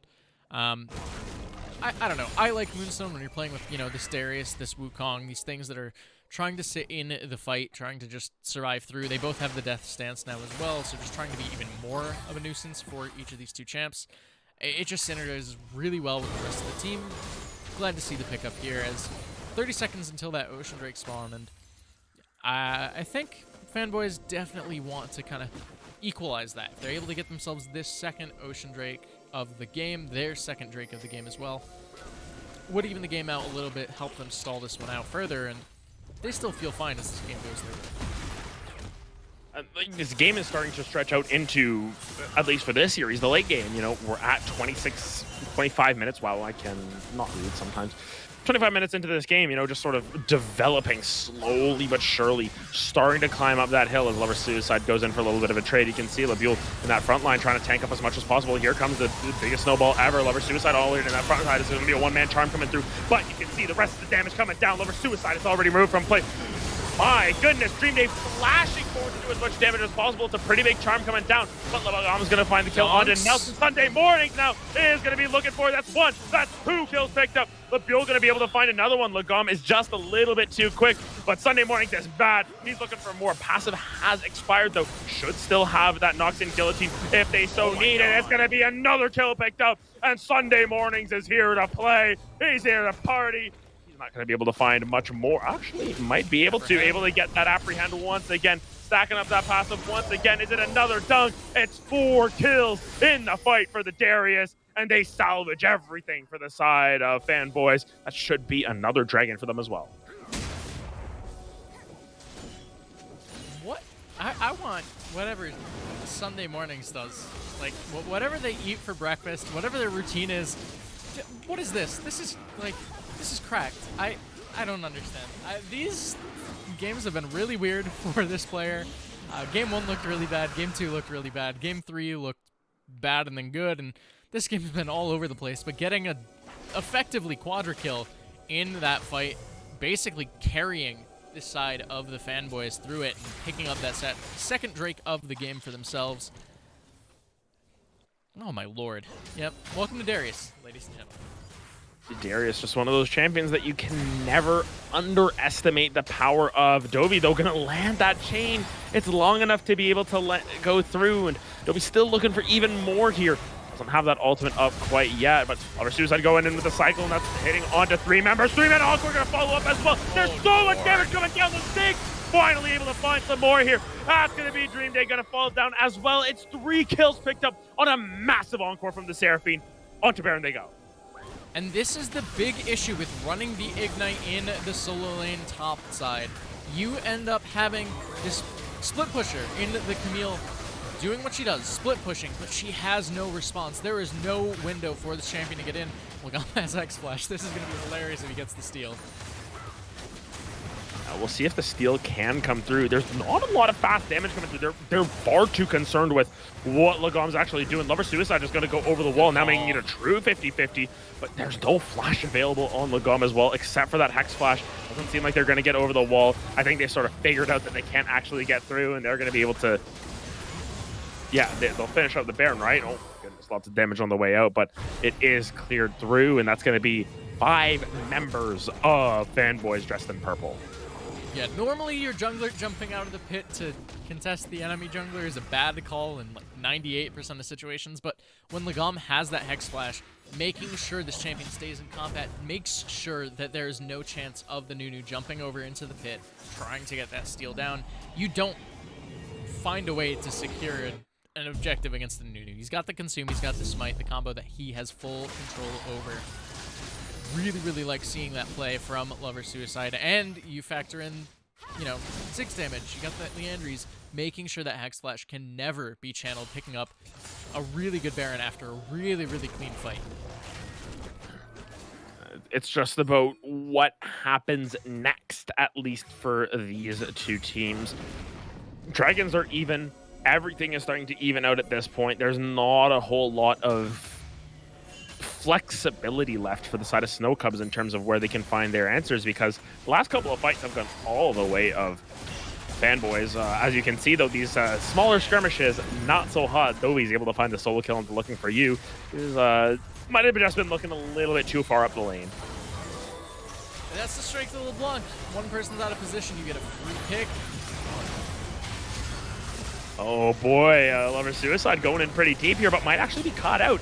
At the end of the day, this is considered a 5v4 fight from the get-go. Dovey dodging away from the Nimbus Strike as well, but think this fight might just be a little bit doomed. Labule gonna get eaten up. Sunday Mornings is just sprinting around this fight so fast, looking for anything, everything that they can, but it doesn't look like they'll be able to find an apple. Cabbage gonna be going over the wall. They're gonna find a charm. That's gonna be one charge. We're gonna be two charges of a Spirit Rush. Will not be able to get out of there, and Snow Cubs turn it around once again. That's an ace, a 5 for 0 picked up for the side of Snow Cubs. They might end the game. Death timers are still fairly long. Ziggs has a lot of wave clear in the kit, so they get the mid tier 2. I don't think they can even push for the tier 3 realistically outside of a hero dive coming in from Dovey too low to really want to commit to that. I feel, yeah, everyone should be respawning shortly. 20 seconds left on the mid and top laner, so this game is just all over the place from both sides. Regardless of a win or a loss for either of these teams, it doesn't feel clean, it doesn't feel coordinated, but I mean, this game's not going to be over until the Nexus blows up, is the way it feels, right? These fights so back and forth, each team coming out on top one after the other, and all of a sudden, the team that just got 0 for 5 aced loses 6 towers on their half of the map. They're in a better position as the Drake is spawning. And I think that the Fanboys here of all teams are gonna have that grit. We saw that they were able to bring a game back from a losing position earlier in this series even, and with the gold where it is, 4,000 gold between the two of them, it's not the biggest of differences. It's not the most tangible of differences. They might just be able to. Both of these teams are one fight away from winning. Huge charm gonna come down. Oh my goodness, the Senna's already gone. Is Dream Day gonna be sent to the Nether Realm there? A pull onto Lagom, and this Nudu is in the front line way too deep. Gonna be left out to dry as well. Lover Suicide gonna find that one. The third Dragon Soul Point gonna be picked up by Fanboys. What are they able to answer with on the opposite side of the map for Snow Cubs? Not a whole lot. Doesn't seem like they've got the sauce to be able to reply. I mean, you mentioned it. One big charm is all it takes, and the charm lands onto Dream Day. No cleanse for the Senna. Literal tries to burn the flesh, tries to find the Devourer, is not able to do so.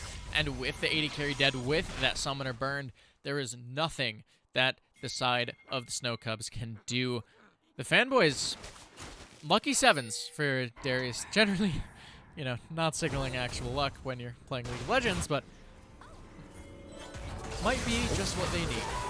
Oh, Labiolo getting caught out a little bit, not taking any damage though. Gonna have to go Nelson's golden dead. though. Nelson is removed from the fight. Labiole even gonna be able to stay alive for a really long time. Labiole's still alive for a long time. Gonna be taken down finally by the Ziggs. It's 2 kills on the way out. Gonna land though on it. Oh my goodness.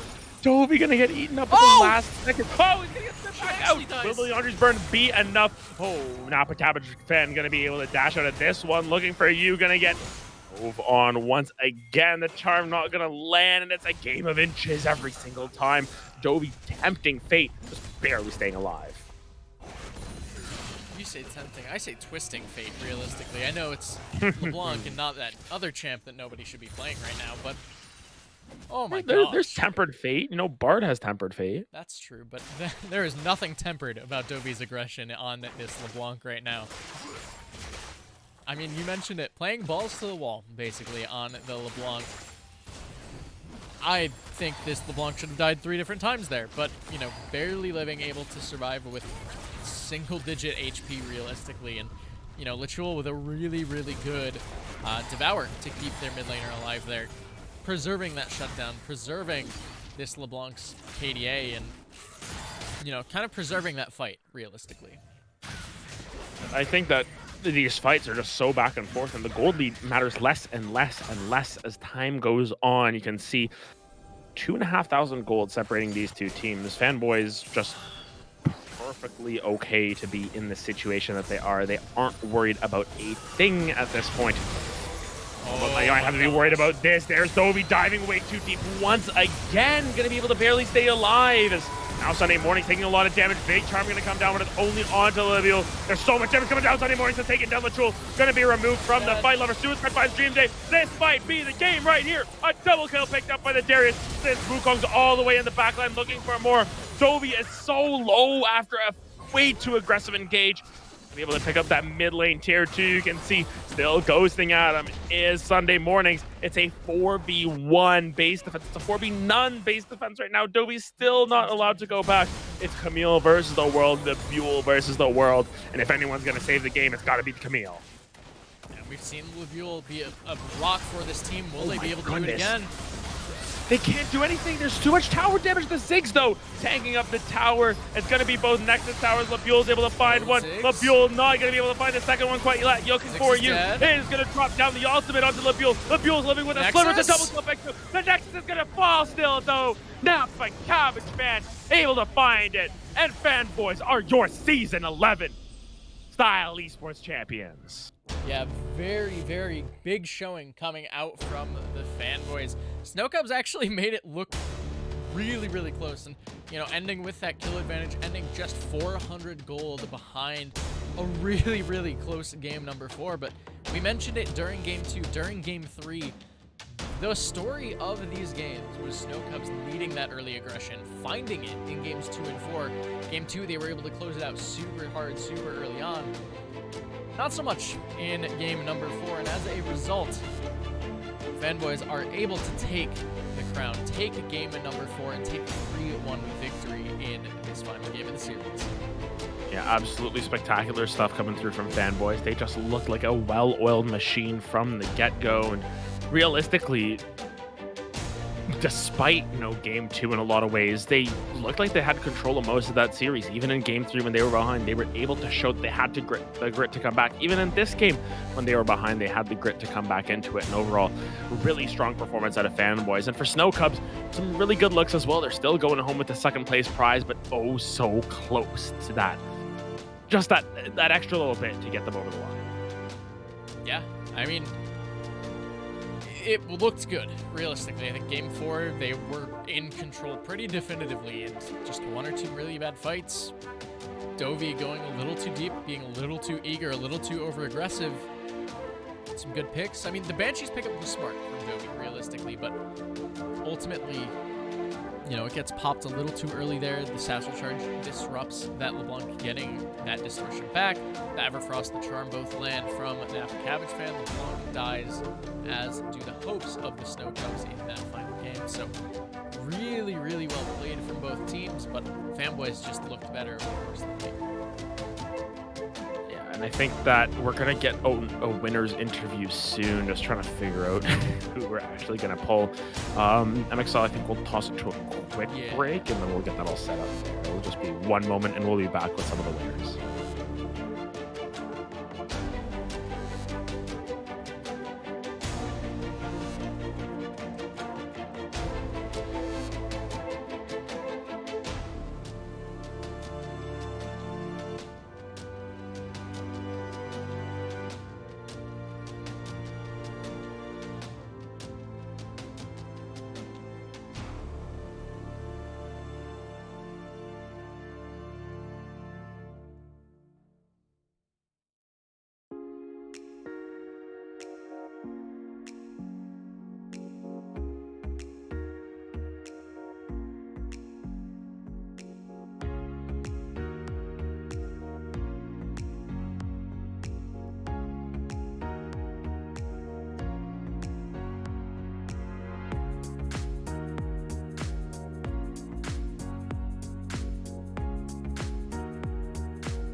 Welcome back, everyone, off of the finals here, where Fanboys ended up with a 3-1 victory over Snow Cubs. We've got ourselves Lover Suicide as well as Nelson here for the winner's interview. Both of you, how are you feeling after that victory? Good. Pretty good. I'm not Lover Suicide. I'm actually looking for you, the ADC. Oh, but you're looking for we you. got Okay. saved by- no we got worries. baited. No worries. We got baited. Okay. We're doing very well. Thank you. Gotta love that. Adam getting baited is always S tier. Of course, coming in off of the win, you guys go 3-1. Obviously, you said the game's pretty alright. The one loss, gotta ask, what happened there? Let's struggle this. We did a bit of trolling, I think. So to give you like a bit of a rundown, what happened is, we said, is Belveth open? Like, are we allowed to play Belveth? And everyone said, I think so, and then we locked it in. That's pretty much what happened. He's never played a game. He's never played a game. We actually had to stop draft because he had to go buy the champ. We did a bit of trolling, I think, as they say. But it was good. We got a nice learning experience out of it, and, it is what it is. Of course, but overall, especially through the bot lane, you guys had, I think, a very mixed bag of performances as well. I think even game 2, game 3, you had a little bit of struggles. How did you sort of just reset the mental and push through in game 4 and really have a strong performance at the end of the day? Well, obviously, you know how Senna Tom Kench goes. It's not really the most interactive lane, so you don't have to be very skilled to play that lane. So ultimately, at the end of the day, I knew that me and Nelson are much better than them. So we would prevail at the end in terms of macro. So, and it did, macro and micro ended up putting us on top this game. Nelson, what do you think? I think Senna TK was eroding my brain. I actually was not feeling good those games. It's very interactive, I think, It's very, very interactive. Yeah. Listen, I'm just glad we didn't see Senna Seraphine tonight. That's another really fun combination. Oh, we thought about it. We were joking, we were joking about it, but we decided that we want to win in style, we don't want to play some inflated shit, For sure. I had another question. Oh, so one of the things we noticed on the broadcast as well, games 1 and 3, you guys had pretty convincing wins, I would say, where a lot of your play was, more slow in the early game, trying to play for more of those mid to late game fights, try and snowball off of that. Game 2 was a lot of, Snow Cubs just kind of pushing the pedal to the metal, right? Throwing everything and the kitchen sinking your team. A certain Silas ganking at level 2 kind of sticks out in my mind, right? But it felt kind of similar to that in game 4. I don't know how you guys were viewing that series or that dynamic, or if that was something that you were even considering going into, that mid game of game number 4, how you guys were looking to potentially play that out from there, knowing how similar it was to game 2 at that point. At least personally me, I go into every game knowing that the enemy team, they're fanboys of us, That's why our name is Fanboys. So I expect the worst. I expect terrible things to be done to me and Nelson specifically. So I just keep reminding myself that they're fanboys and they're just fans of me. So it's really a compliment when they play like this. When Silas and Trundle walked bot level 2 and he lost the full wave, I just knew, I chuckled inside because I know this guy is just a fan, I would be a fan of myself, if I were them as well. So that's just kind of how it is, when you're team fanboys. Okay. I don't know. You know what? I love the confidence coming through, and of course, now being defending champions of Style Esports. Do you have any sort of fighting words to say before Season 12? I guess first part of the question is, are you planning on coming back for Season 12? And second part, what do you have to say to all the rest of the teams out there? Well, I think actually today was the end of Fanboys. I think we're taking an indefinite break. I know some of the players, specifically me and Lover Suicide, are joining an amateur team, but a lot of us are really busy. It's starting to become summer, we have school, so I think this is the end of Fanboys for now. And in all seriousness, GG's to everyone else. It was actually really fun, especially playing for Snow Cubs. It was really fun. Yeah, I love Sanity. They're all really, but like they're actually really nice and they're They good are nice, players. And we played versus them 3 series now, and we won all 3. So regardless of if the games were close, I'm still happy we came out on top. And GG's to Snow Cubs. The banter is just banter, of course. Yeah, it was really fun. It was really fun. I enjoyed this a lot. For sure. So thank you very much for the interview. Once again, congratulations on the victory, and hopefully we'll see you back in another season in the future. But best of luck in your amateur team endeavors as well. For sure. Thank you guys very much. Take it easy. All right, so for MxL and myself, that about wraps it up for tonight. Once again, thank you all so much for an amazing season of Style Esports.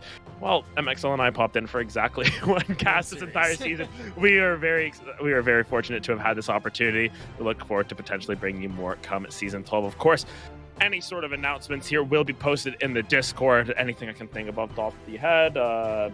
Just make sure you sign up with your teams and all that sort of stuff. Make sure you go through all the new bot and everything. But other than that, if you enjoyed the stream, please feel free to get a follow or a subscription. We also have a Patreon available to support the league even more. But other than that, wraps it up for Season 11. Thank you all so much for watching. Have a great evening, everyone. Good night.